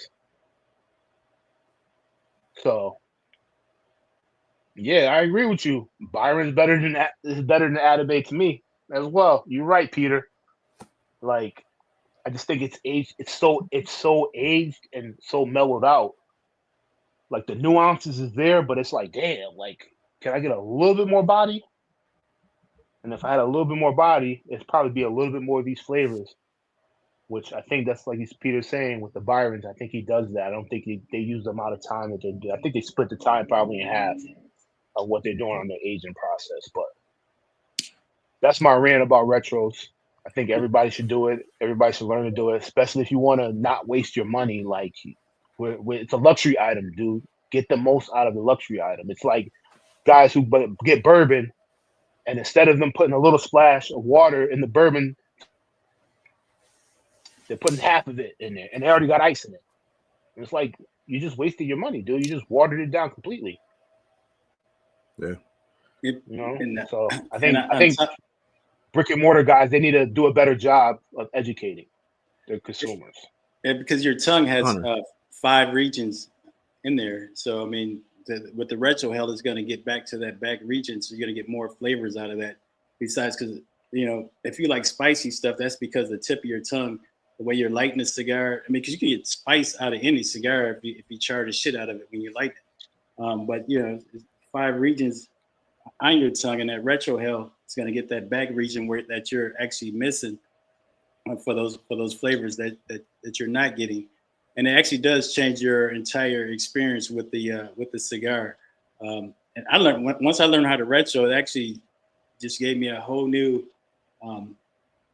experience. It gave me a whole new appreciation for cigars. And whenever I'm smoking a cigar, the retro is definitely what I'm looking forward to. That's why I said with the Connecticut, again, maybe I'm smoking the wrong Connecticut. When I'm retro helling, I don't get anything out of it, and I'm going to risk my teeth changing colors and not be able to ride my Peloton. We've got to get you. We've got to get you on some better Connecticut's, because I tell you right now, Tobaccos de Costa Rica Connecticut's, with the exception of original Atabase, are fucking amazing. Like the Don Patron from Lampert, amazing. You know, those culinary art, El Septimo. Let me say it correctly before my brother hits me up. They're amazing and they're full of flavor. It's just incredible the notes you get out of it. Like when a Connecticut is good, I understand it why a lot of older guys would always smoke Connecticut's. Because when it's good, it's fucking good. So you don't get none of that air quality. Yeah, definitely got to revisit that, man. So this is just do it on a clean palate for yourself. Do it a different type of day. That'll definitely help out. So this is switching it up slightly. So as far as movies is concerned and cigars, so if you had to say, if you had to name a movie or movies, what would you say your cigar, your movie cigar style is? Movie cigar style? Yeah, like when you're smoking a cigar, if you're in a movie, if you were an actor in a movie, you had to smoke a cigar, which movie would it be?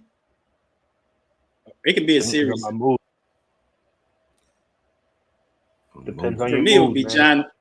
It would be John Wick all day. You would, motherfucker. You would. Yeah, dude in the suit kicking ass all day. Even what's the first one that he was in with Lawrence Fishburne?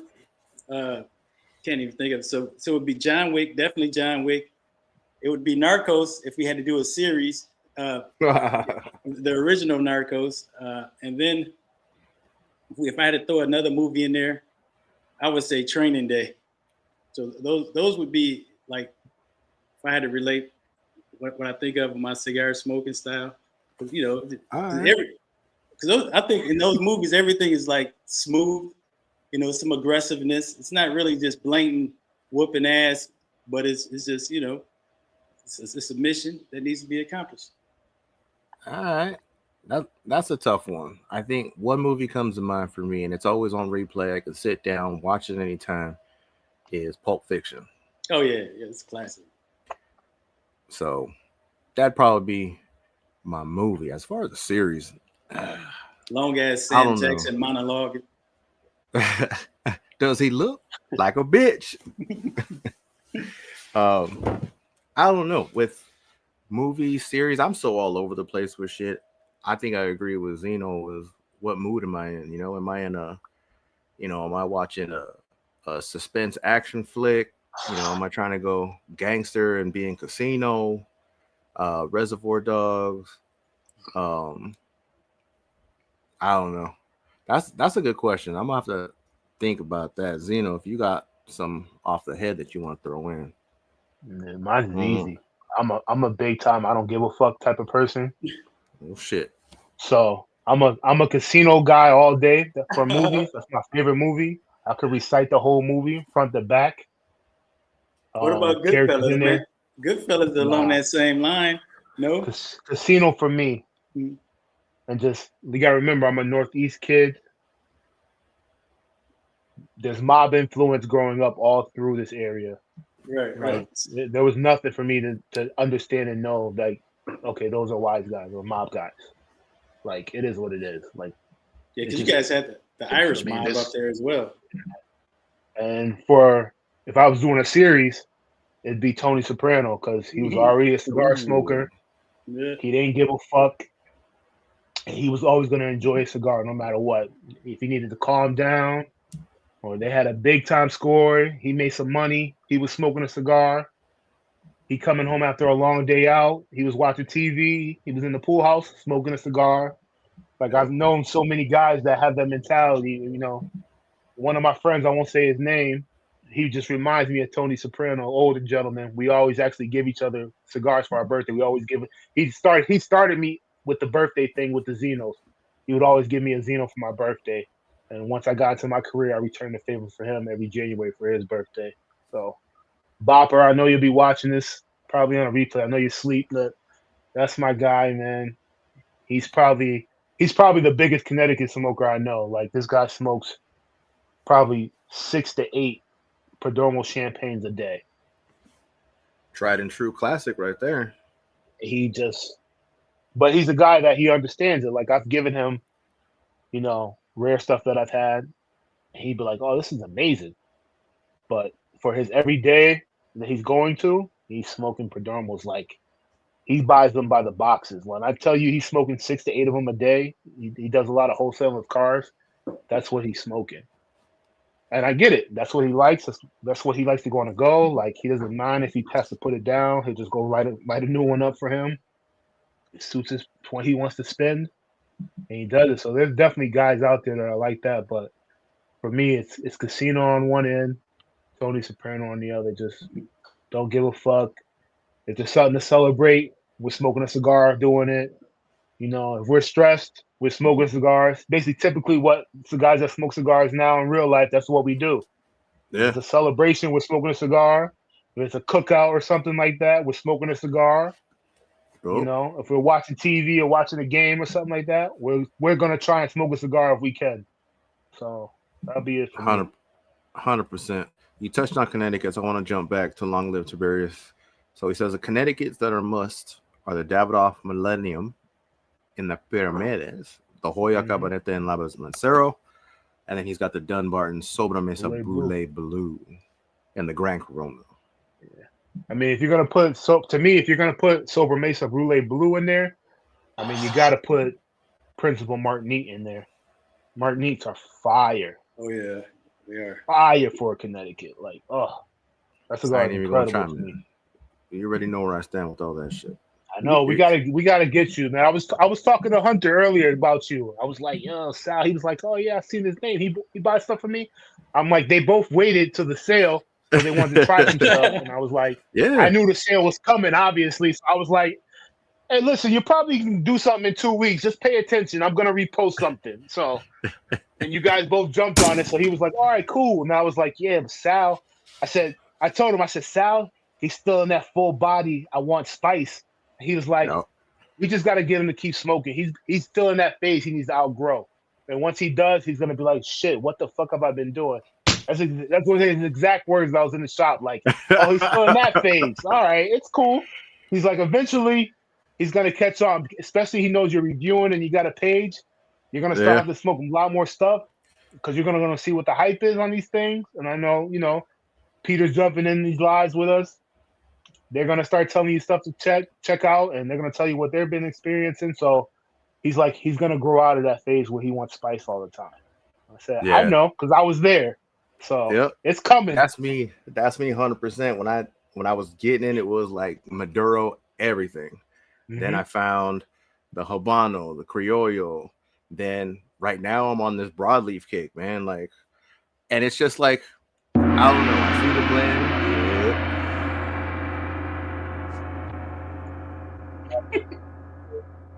Darker notes, those espresso that, either it's a semi-sweet chocolate or something, then, it comes in with that spice. Like, and I honestly, with the spice, it was the AJ Fernandez New World Oscuro that did it for me.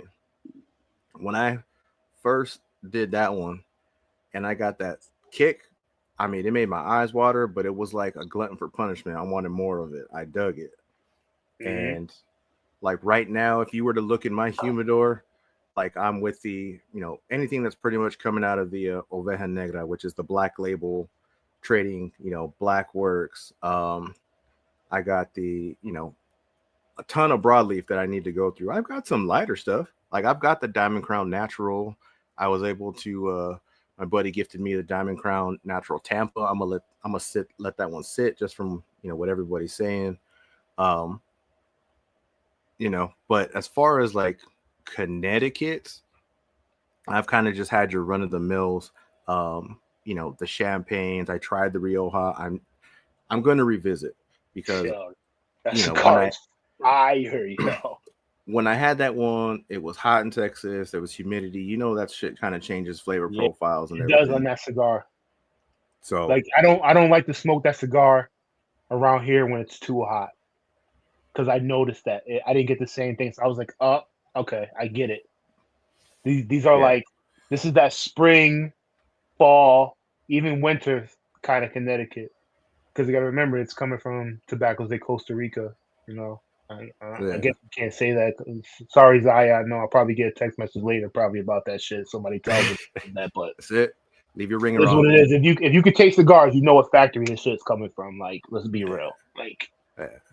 Like that I'm a big factory is fan. very distinct, but we're gonna get you on them Connecticut's. You're gonna enjoy them, man. Like I want to enjoy them. I honestly think, like I said, my humidor is heavy on the medium full spice kick, you know. And so, but the Connecticut's I do like. I love the My Father Connecticut. I can pick that up every day. I love the Definition Cigars Connecticut. Like that one did it for me. that's a That's a great solid. cigar too. That's a good cigar. I think Martin, you should try that one if you have it. Yeah. I think, and I'm just like, you know, kind of like on a, I guess you can call me definition horror. All this stuff is Nico, but I mean, I sat down with Jamon and he educated me on a whole other level for like 3 hours, you know. And so anything out of him, like I'm smoking, kind of like how you are with the KBF. Anything coming from definition, I'm gonna try and smoke. And so far, I like almost all the line. Shoot, I smoked there's Ironclad with Martin. It was Black Pearl cigars. He's got one called the Celibus with that Bruce Lee tobacco that, you know, is kind of a buzzword in the craft boutique world right now. That shit was good. Yeah. That was good. It had some kick to it. But yeah, I need to get some more Connecticut's. And every time I go to a shop, I look and I'm just like, because they don't, you know, I feel like with the Connecticut's, I may have to elevate myself to, you know, a higher level a little bit, because anything that's like run of the mill, it's good, but I think I'm looking for something more. So, you know, I think it's a mindset too. You just gotta. I think if you go into that knowing like, yo, don't look for spice. I'm not getting it. Put yourself in that mindset. It might open you up to get the other experience, like the buttery notes, the creamy notes more. You know, I that got that. faint toffee that's in it, like the Rioja. Instant faint toffee note in there. It's like all through it. So that's what you said when you didn't like it. You told me you had it, and I was like, "What the fuck? Like, really?" I was like, "Man, you got to revisit that, bro. Like, Yeah, there's some shit in that blend, bro. When I tell you that blend is fine, and for the price, like, yeah, it's like $8 or crazy. something like that. Yeah, Stupid. it's crazy. I think they're finally he just went up like on that whole line this year, I think. But when it came out, it was 9 up here, and I think they're at 12. So I'm trying to think. The Sanj Patel RS88 Connecticut, I like that one a lot. I don't know if you've had anything from Sanj. I love Sanj. That stuff was Yeah. When I first started the channel, I did like I wasn't even planning on recording, and I was actually smoking a Monte Cristo Platinum, and I was talking about my top Connecticut, and his was my top Connecticut at that time. It was just a hitter. Johnny Tobacco, I love that one. Smokes like a fucking Cadillac. That's a good Connecticut. So I've dabbled a little bit, but I definitely need to explore more for sure. We're gonna get you there, bro. Especially some of these hybrids. Yeah, get you a Connecticut out of Connecticut that KBF will make. Go revisit some Connecticut's that come out of Tobaccos de Costa Rica for sure. Obviously, Mi Havana with Alex. The AG stuff, fucking fire. I mean, I don't want to get in and talk about him too much.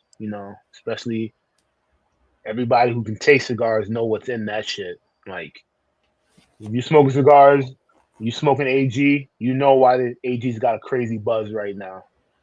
His buzz is crazy. And you instantly taste like what's in that. Like, without saying a word, you know what's in that. Like, I get what the marketing I've heard about it, and I've heard, when he was on Unbanded several times and heard him talk. Like I said, I'm a consumer, and I've smoked a lot of cigars.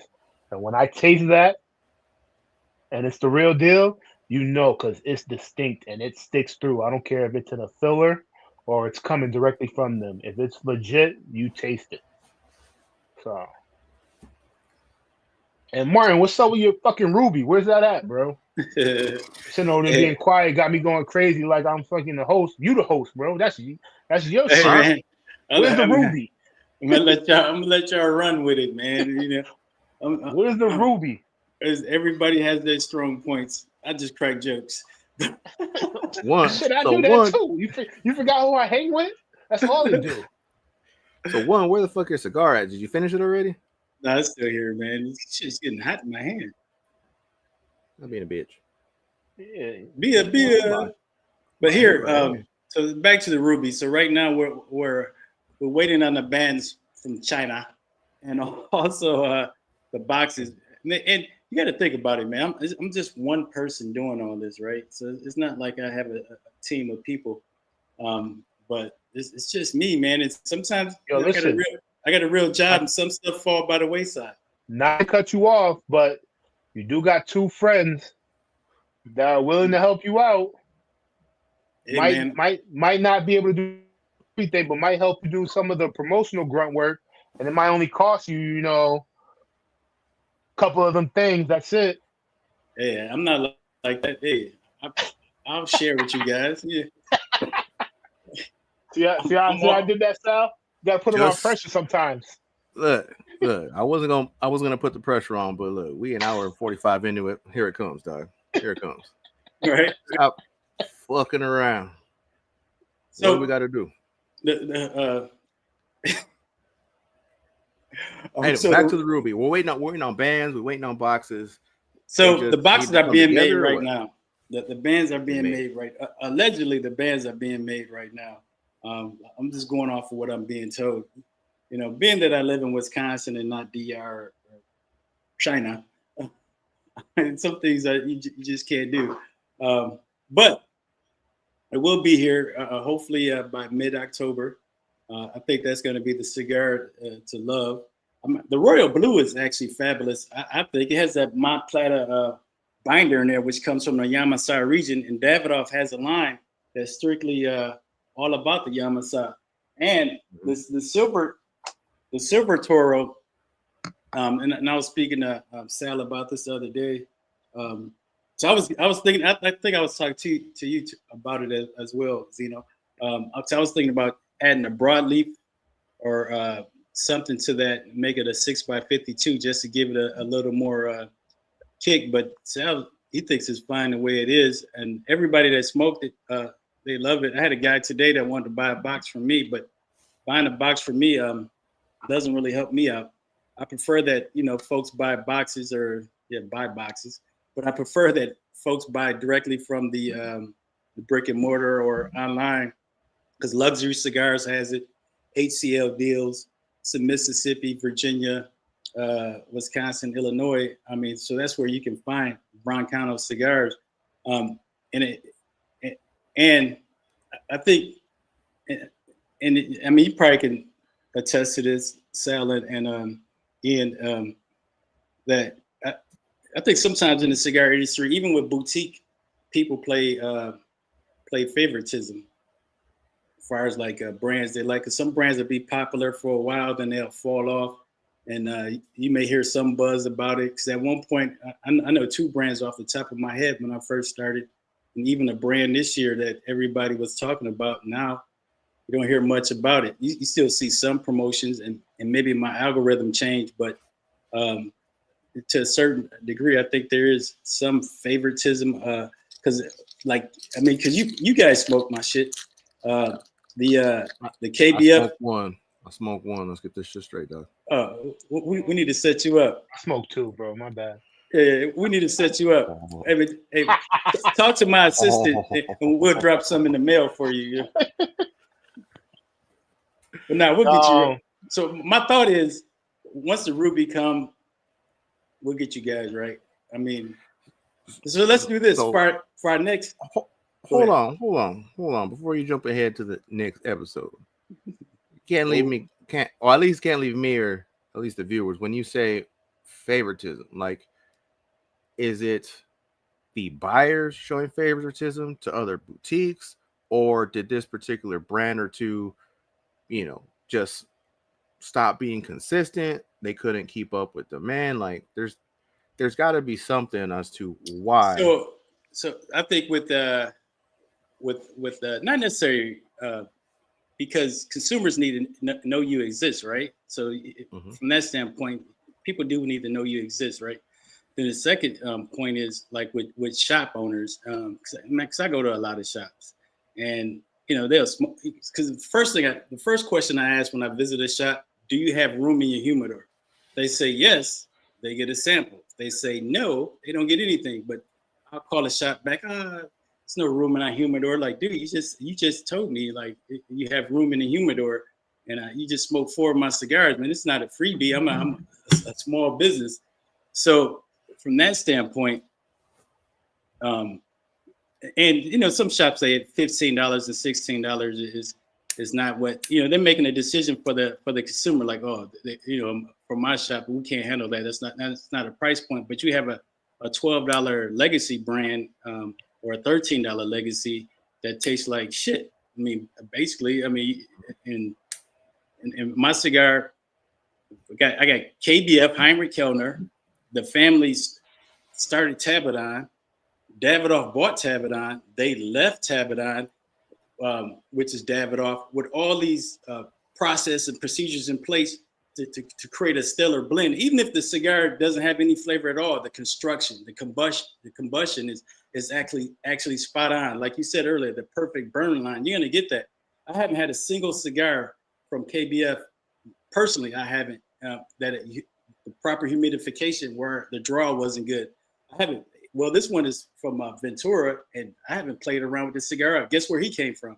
He was at Davidoff. So I have the cigars I have. They come from a good lineage of heritage, discipline. So it's not just some guy decided one day, hey, I'm gonna start a factory and start rolling cigars. Even I have my 20-year age cigar, which I got Whiskey Network Cigar of the Year. La Aurora, made at La Aurora. Been in business since 1932. I mean, it doesn't get any better than that. Not at all. I mean, I don't know. I was going somewhere with that, but that's my tangent on that.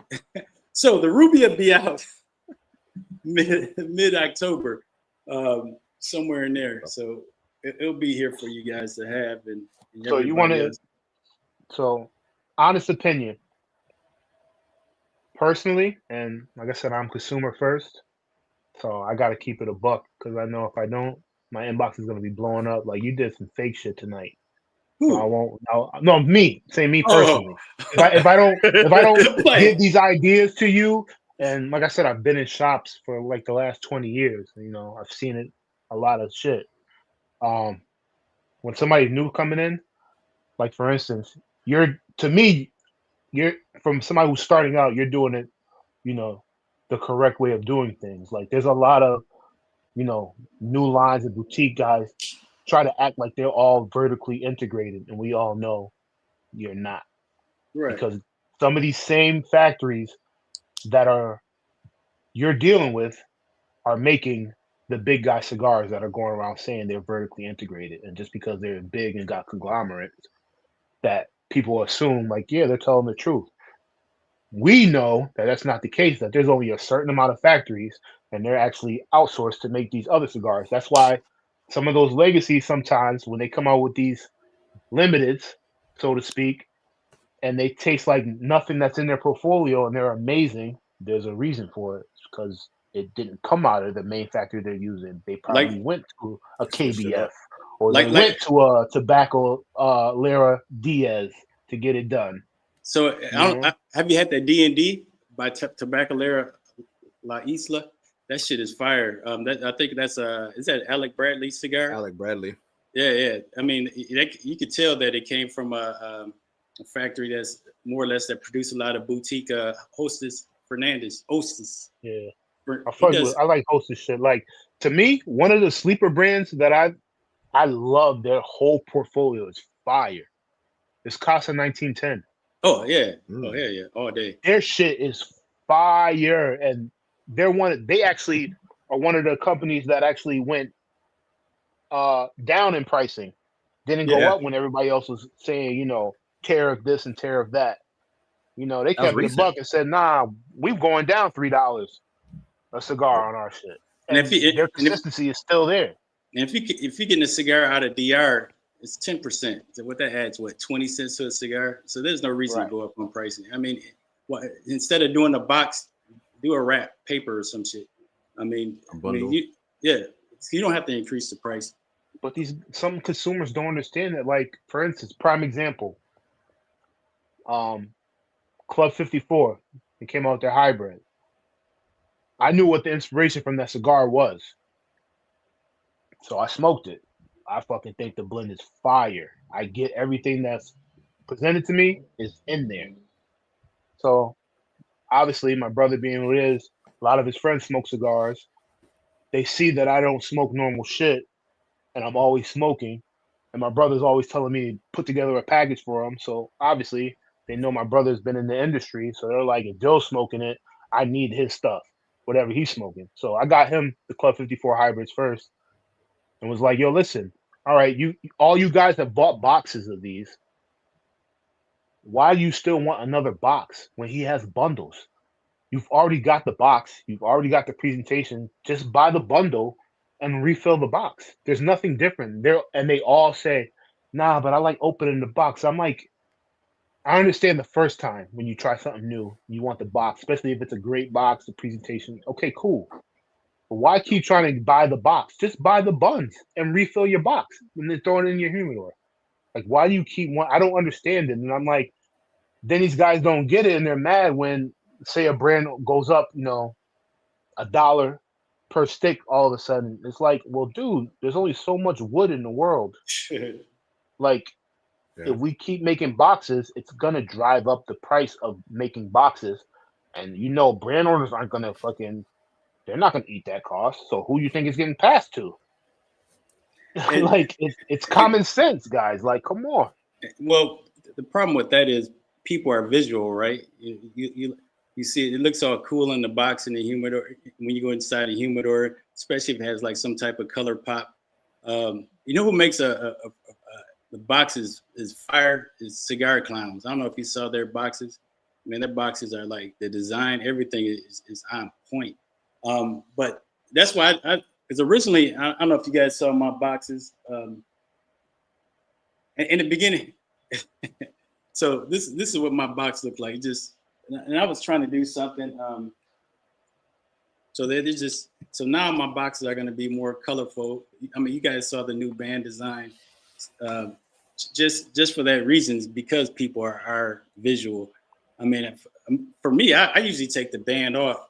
I don't like, especially in the beginning. Sometimes, especially in the beginning, because I don't want to mess around with the band once it get hot. But sometimes you take a band off and it rips your wrapper. So anyway, that's a whole nother story. That's why you gotta wait, bro. We're coming up on 2 hours. You gotta wait. You gotta let the glue heat up. Yeah. That's the whole purpose of waiting for to take the band off, bro. So you don't ruin it. That's part of the experience. Right. You smoke it down. Part of that way of when people say there's not a proper way to smoke a cigar. Well, the kind of is because you gotta wait for the glue to heat up. Yeah. So you don't ruin your cigar. And then you're mad because now your experience is fucked up because now you got an airflow problem. Yeah. But a lot of people don't understand that. But my thing is, like, I get the guy who might get like the first box of that certain cigar. All right, cool. But keep the box and I'll get the bundle. But at the same time, these brand owners, like, if you got give the guy that percentage off or whatever it might be, the 50 cents per cigar. If he's buying a bundle of 25, that's like him basically getting, 2 or 3 cigars for free, so to speak. Yeah. Look at it, present it to him like that. So it'll encourage them to keep the box and just buy bundles. Because now it's like, oh, well, I'm getting the same product. Excuse me. I'm getting the same product from this brand I love. I know they're consistent. So it's not like I'm getting an inferior product because I'm buying a bundle. People always want to feel like they're getting over or they're getting a great deal. So again, it goes back to, I mean, you can do one thing as a brand owner, but then, you know, the brick and mortar people need to stop being just the old school, sit behind the desk, wait for the people to come. And yeah, I own a shop and it is what it is. I don't need to do anything else. Like, you're just going to come in and buy it. And that's not the case anymore. Like, we live in a society where there's all this different stuff now. People can go on the internet and buy cigars. Crazy. You can't be mad if you're still trying to sell cigars like they did in the 80s and it's 2025 and then you're mad. You know, that's why we have the nickname for certain people in the retail space we call them subhumans, because they get mad at Hunter and they go complain. But this dude is finding out a way to get creative, to keep everything at MSRP. He's in Massachusetts, which is some of the highest taxes in the country as far as tobacco goes. Massachusetts is insane. Like, I'm in Connecticut now, and we're at 50 cents cap. That same cigar in Massachusetts is anywhere from $3 to $5 more because of the tax. And I'm literally 30 minutes away, if that, from that. So what do you do? Order online and pick up? Who, me? Come on, Yeah. I got a phone number, bro. Yo, bro, I need this. I'm coming in, bro. Like, you already know. Just put it aside. But I do it. I'm a customer first. I mean, obviously, those are my friends. Like, we talk to stuff past cigars or whatever. So I have a great relationship, and I want to see them prosper. But it's because I know those dudes. Like, everything. They have a palate, but then they're also doing stuff for the consumer, so they can help the consumer out. You know, here, look, guys, I'm always going to be MSRP. Like, it is what it is. I found out a way to do stuff. Like, I'm able to do small batch projects. That's one of the reasons why he did street meat. It was like, listen, there's a whole process of all these cigars that are in aging rooms that there's a small quantity. It might be something that, you know, the brand owner was like, this is too small for me to do anything anymore after this run. And they just stay there. He figured out a way to do it. Okay, I'm going to give you guys these incredible cigars. It's going to have a plain band on them. You guys say you want great cigars. You don't care about the band. All right, cool. I'm going to prove it. I'm going to give you an incredible price. And that's going to help me also keep the price at MSRP down in this state that I live in that's horrible as far as taxes go. He's getting creative. Get me wrong, he's a businessman. So that's why he's able to do this, but he's finding ways to be creative in the industry to help the consumer. And I think once more people start to do that, instead of, like, we're such a small percentage in the retail space, like, why are so many retailers at each other's throat? Like, you're mad at somebody who was the number one Room 101 account in New England. You're mad that he's got a pre-order for the new JT10s, and they sold, like, it was probably like 100 boxes they sold, pre-sold. So yeah, that they did.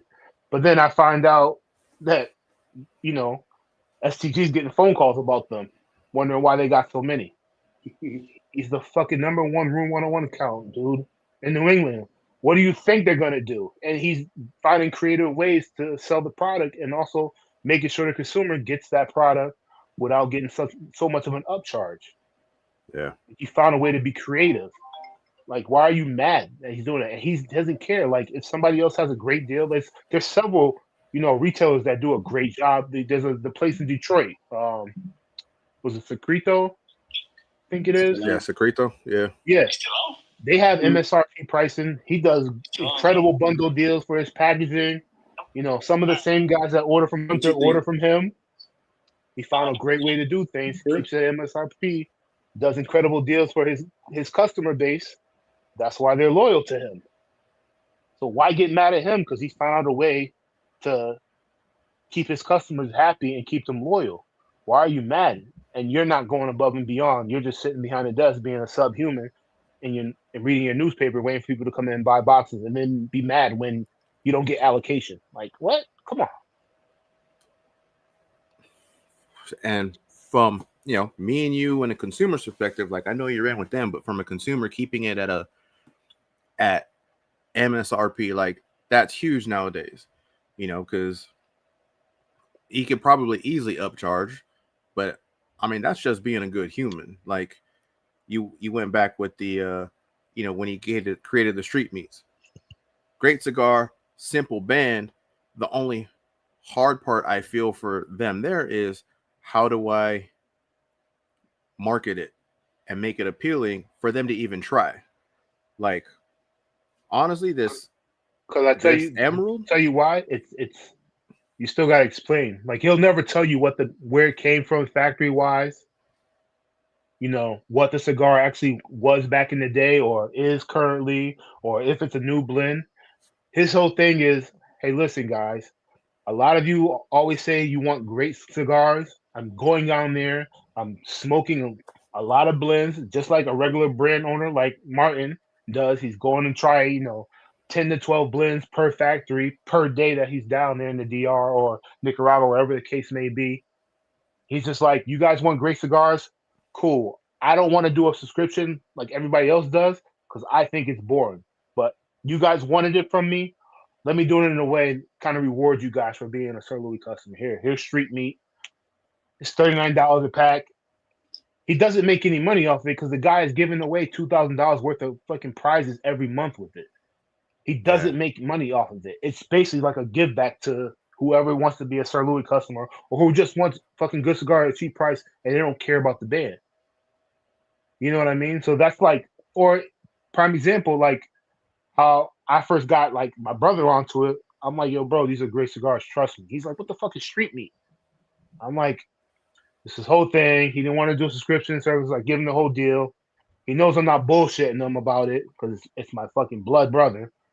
But I'm like, yo, you get mad when your Masonic brothers or your Kappa brothers come over and you're giving them $20 and $30 Davidoffs when you know these guys would never buy these on their own.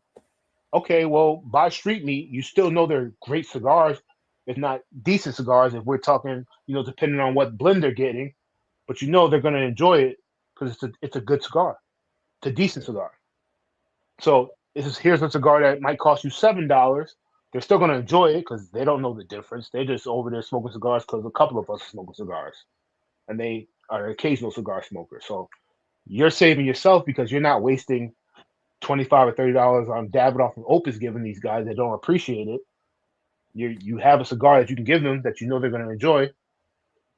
So it's a win-win aspect, and so to speak, where like guys like yourselves or these collectors out here that might have people come over for barbecues or whatever, and they're like, hey man, let me get a cigar, man, that you're smoking. Let me get one a cigar. I want a cigar too, but I don't want to feel left out. All right, cool. Well, I'll give you one of these. It's a good smoke. It only cost me $7. So I don't care if you couldn't handle it, you put it down, or you wanted to look cool, and then your wife was like, hey, honey, let's go. Now you got to leave. You can't smoke in your car because you're with your wife. So now I gave you a $7 cigar that, okay, I didn't give a shit. It's $7 to me, as opposed to giving you a $30 or $25 cigar and being like, fuck, that's just wasted. I just wasted that cigar. Yeah. So there's different ways to look at it, how he was doing it. But it's good to see. I mean, and there's other people that are creative like that. The Creekside guys, they're doing their own thing. He has a great relationship with Hostos. He's always down there. They're doing something similar. He's getting them same blends for his guys. They got incredible palates. They're picking out good cigars. But it's the same premise. Like, I'm giving my customers back something, giving them at a good price. Hey, guys, if you have people come over, they're great cigars for you to smoke because understand that we understand our customer base and their palates. But cool, now we have this other product that you can hand out if you want to if somebody comes over, so you don't have to go in your collection and smoke the stuff that you've been trying to age or whatever the case may be. But you can still play good hostess. So there's a lot of moving parts there. As far as Broncano and the favoritism, I get that from what I've heard. And like I said, when I told you my whole premise of joining you guys, when you guys asked me to join your podcast, I told you one was to basically help get Broncano out there because I think the blends are amazing. He has a great palate. He knew what he wanted to do. He understands it. I understand the premise and I agree with it that he chose the most popular size as far as numbers to do with every single line and make it easy for the consumer, which was Toros. And for you to help you, get your following up as you do your space and get your YouTube views up and, the thing that you want to do. Me personally, I'm cool with being a consumer. I love cigars. I'm going to smoke cigars whether I have social media or not, or if I'm cool with brand owners, like I'm always going to do it no matter what. Like, I'm not a big drinker. I don't do drugs. This is my vice. This is chosen. So I'm always going to do it. So, Broncano, so to speak, we just got to get a buzz for you. That's it. That's all I've heard. Like, you were shocked when I told you the guy from with Cigar Hustlers podcast was putting up a picture of your Toro, and he was like, "Oh shit, how the fuck he get that? Like, those have been sold out for years." And I'm like, "I don't know. This is your cigar, though, right? This is the one you showed me the picture of that cigar." He's like, "No, that's it.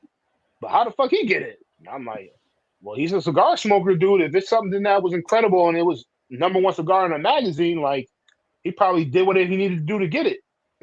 Yeah.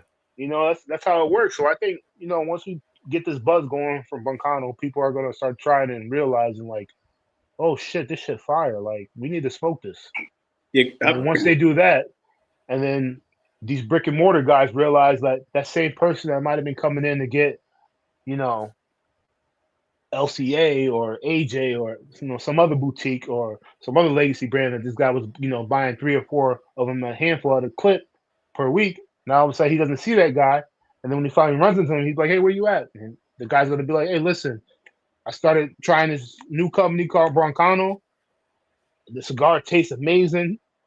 It's always available where I went and got it. You don't have it, so I went there." Like, I think once we start doing that, you get that buzz going.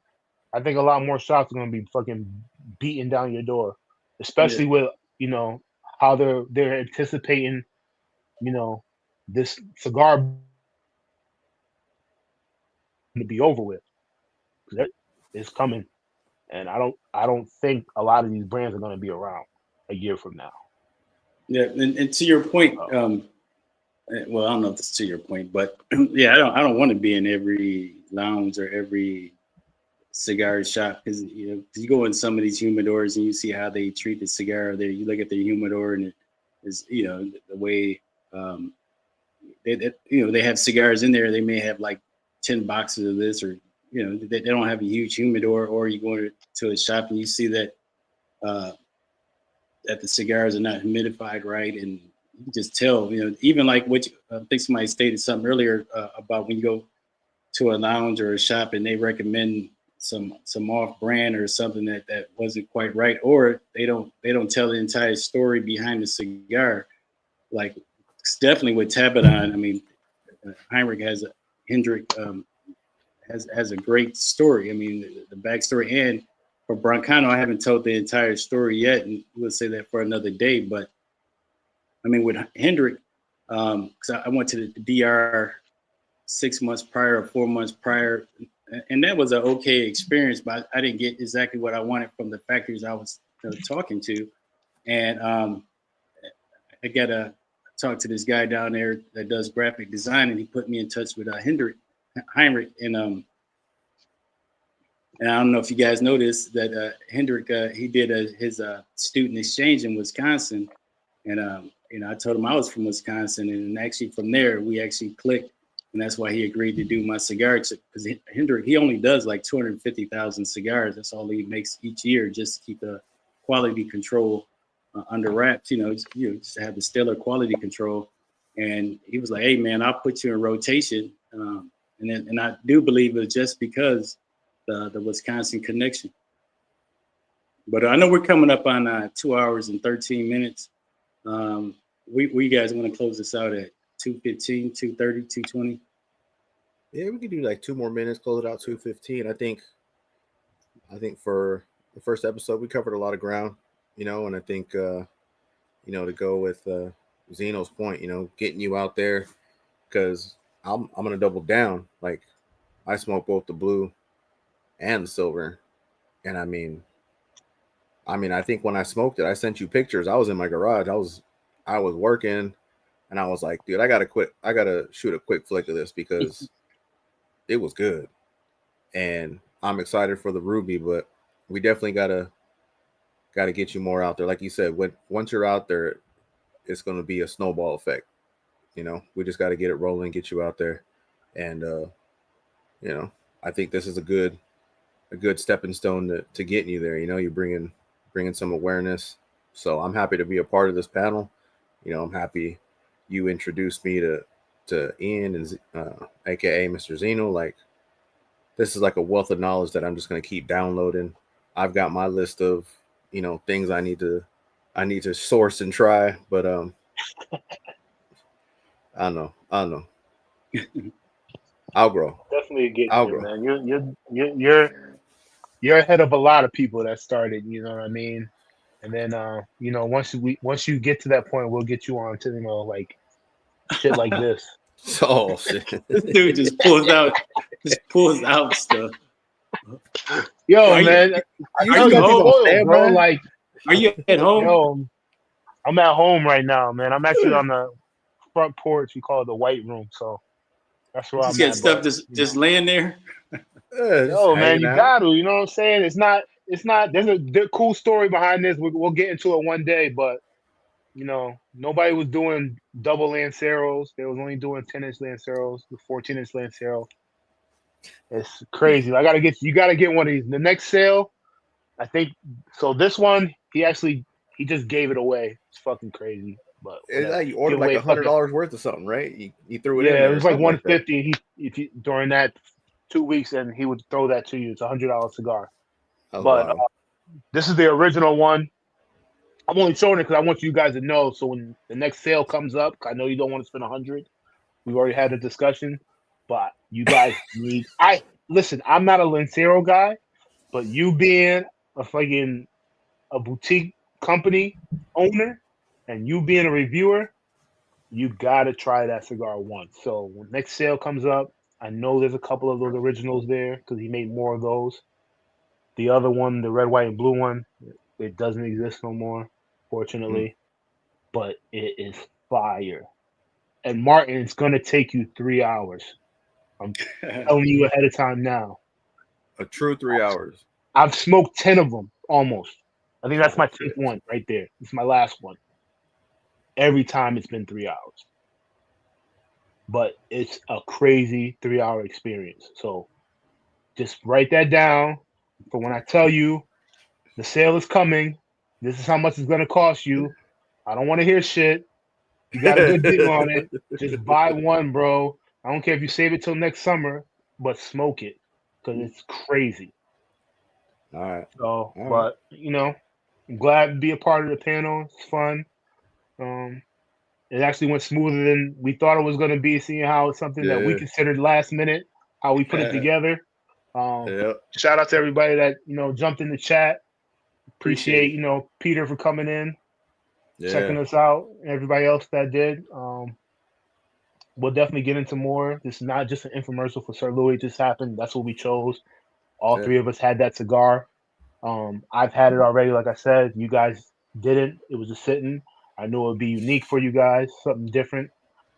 So I wanted you to try it. But just to let them know, that's something that we're looking to do at least a couple times a month, where we just pick a cigar that is either recommended to us to try, because we all three, even though we have similar tastes in certain things, we still all three have different palates.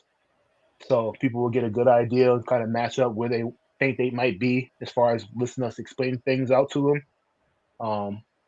But we're definitely looking for that. If you guys have questions, hit us up on our Instagrams. I know a lot of you know what it is. Definitely hit up the main one at Broncano Cigars. He'll keep that question for you guys, and we can answer those, get to those topics you might have, something you know. Some of the brands that I talked about tonight, they've actually talked to me because I told them I was joining a podcast, and it was something I said I would never do. So when they found out that somebody was able to convince me to do it, they were like, "Oh wow, I'm interested." So I think once we get rolling, I know those conversations might be able to turn into getting them on there. I don't know if they'll be for the whole podcast, but we definitely might be able to get some guests to come in and give their aspect on the whole process of being a brand owner further down than what Martin is, which I think will be huge for all of us, and for Martin, who's just starting out too. So that's all I have. Yep. That's all we got. All right. Well, you that's folks all I have got, a great... man. Stay tuned to everybody's Instagram, Mr. Zino, Ape.Herf, and especially Broncano Cigars. You know, we'll let you know when the next episode's coming out, what's to come. Like I said, if you got questions we didn't get on here, just shoot them over to Broncano. He'll put them in the parking lot, and we'll keep the queue going. But that's it, man. Thanks for everybody hanging out. It was a good time. It was a damn good cigar, that's for sure. Yeah, I didn't want to put it down. Wait, stay smoky. Took mine down pretty far. Good. Excellent.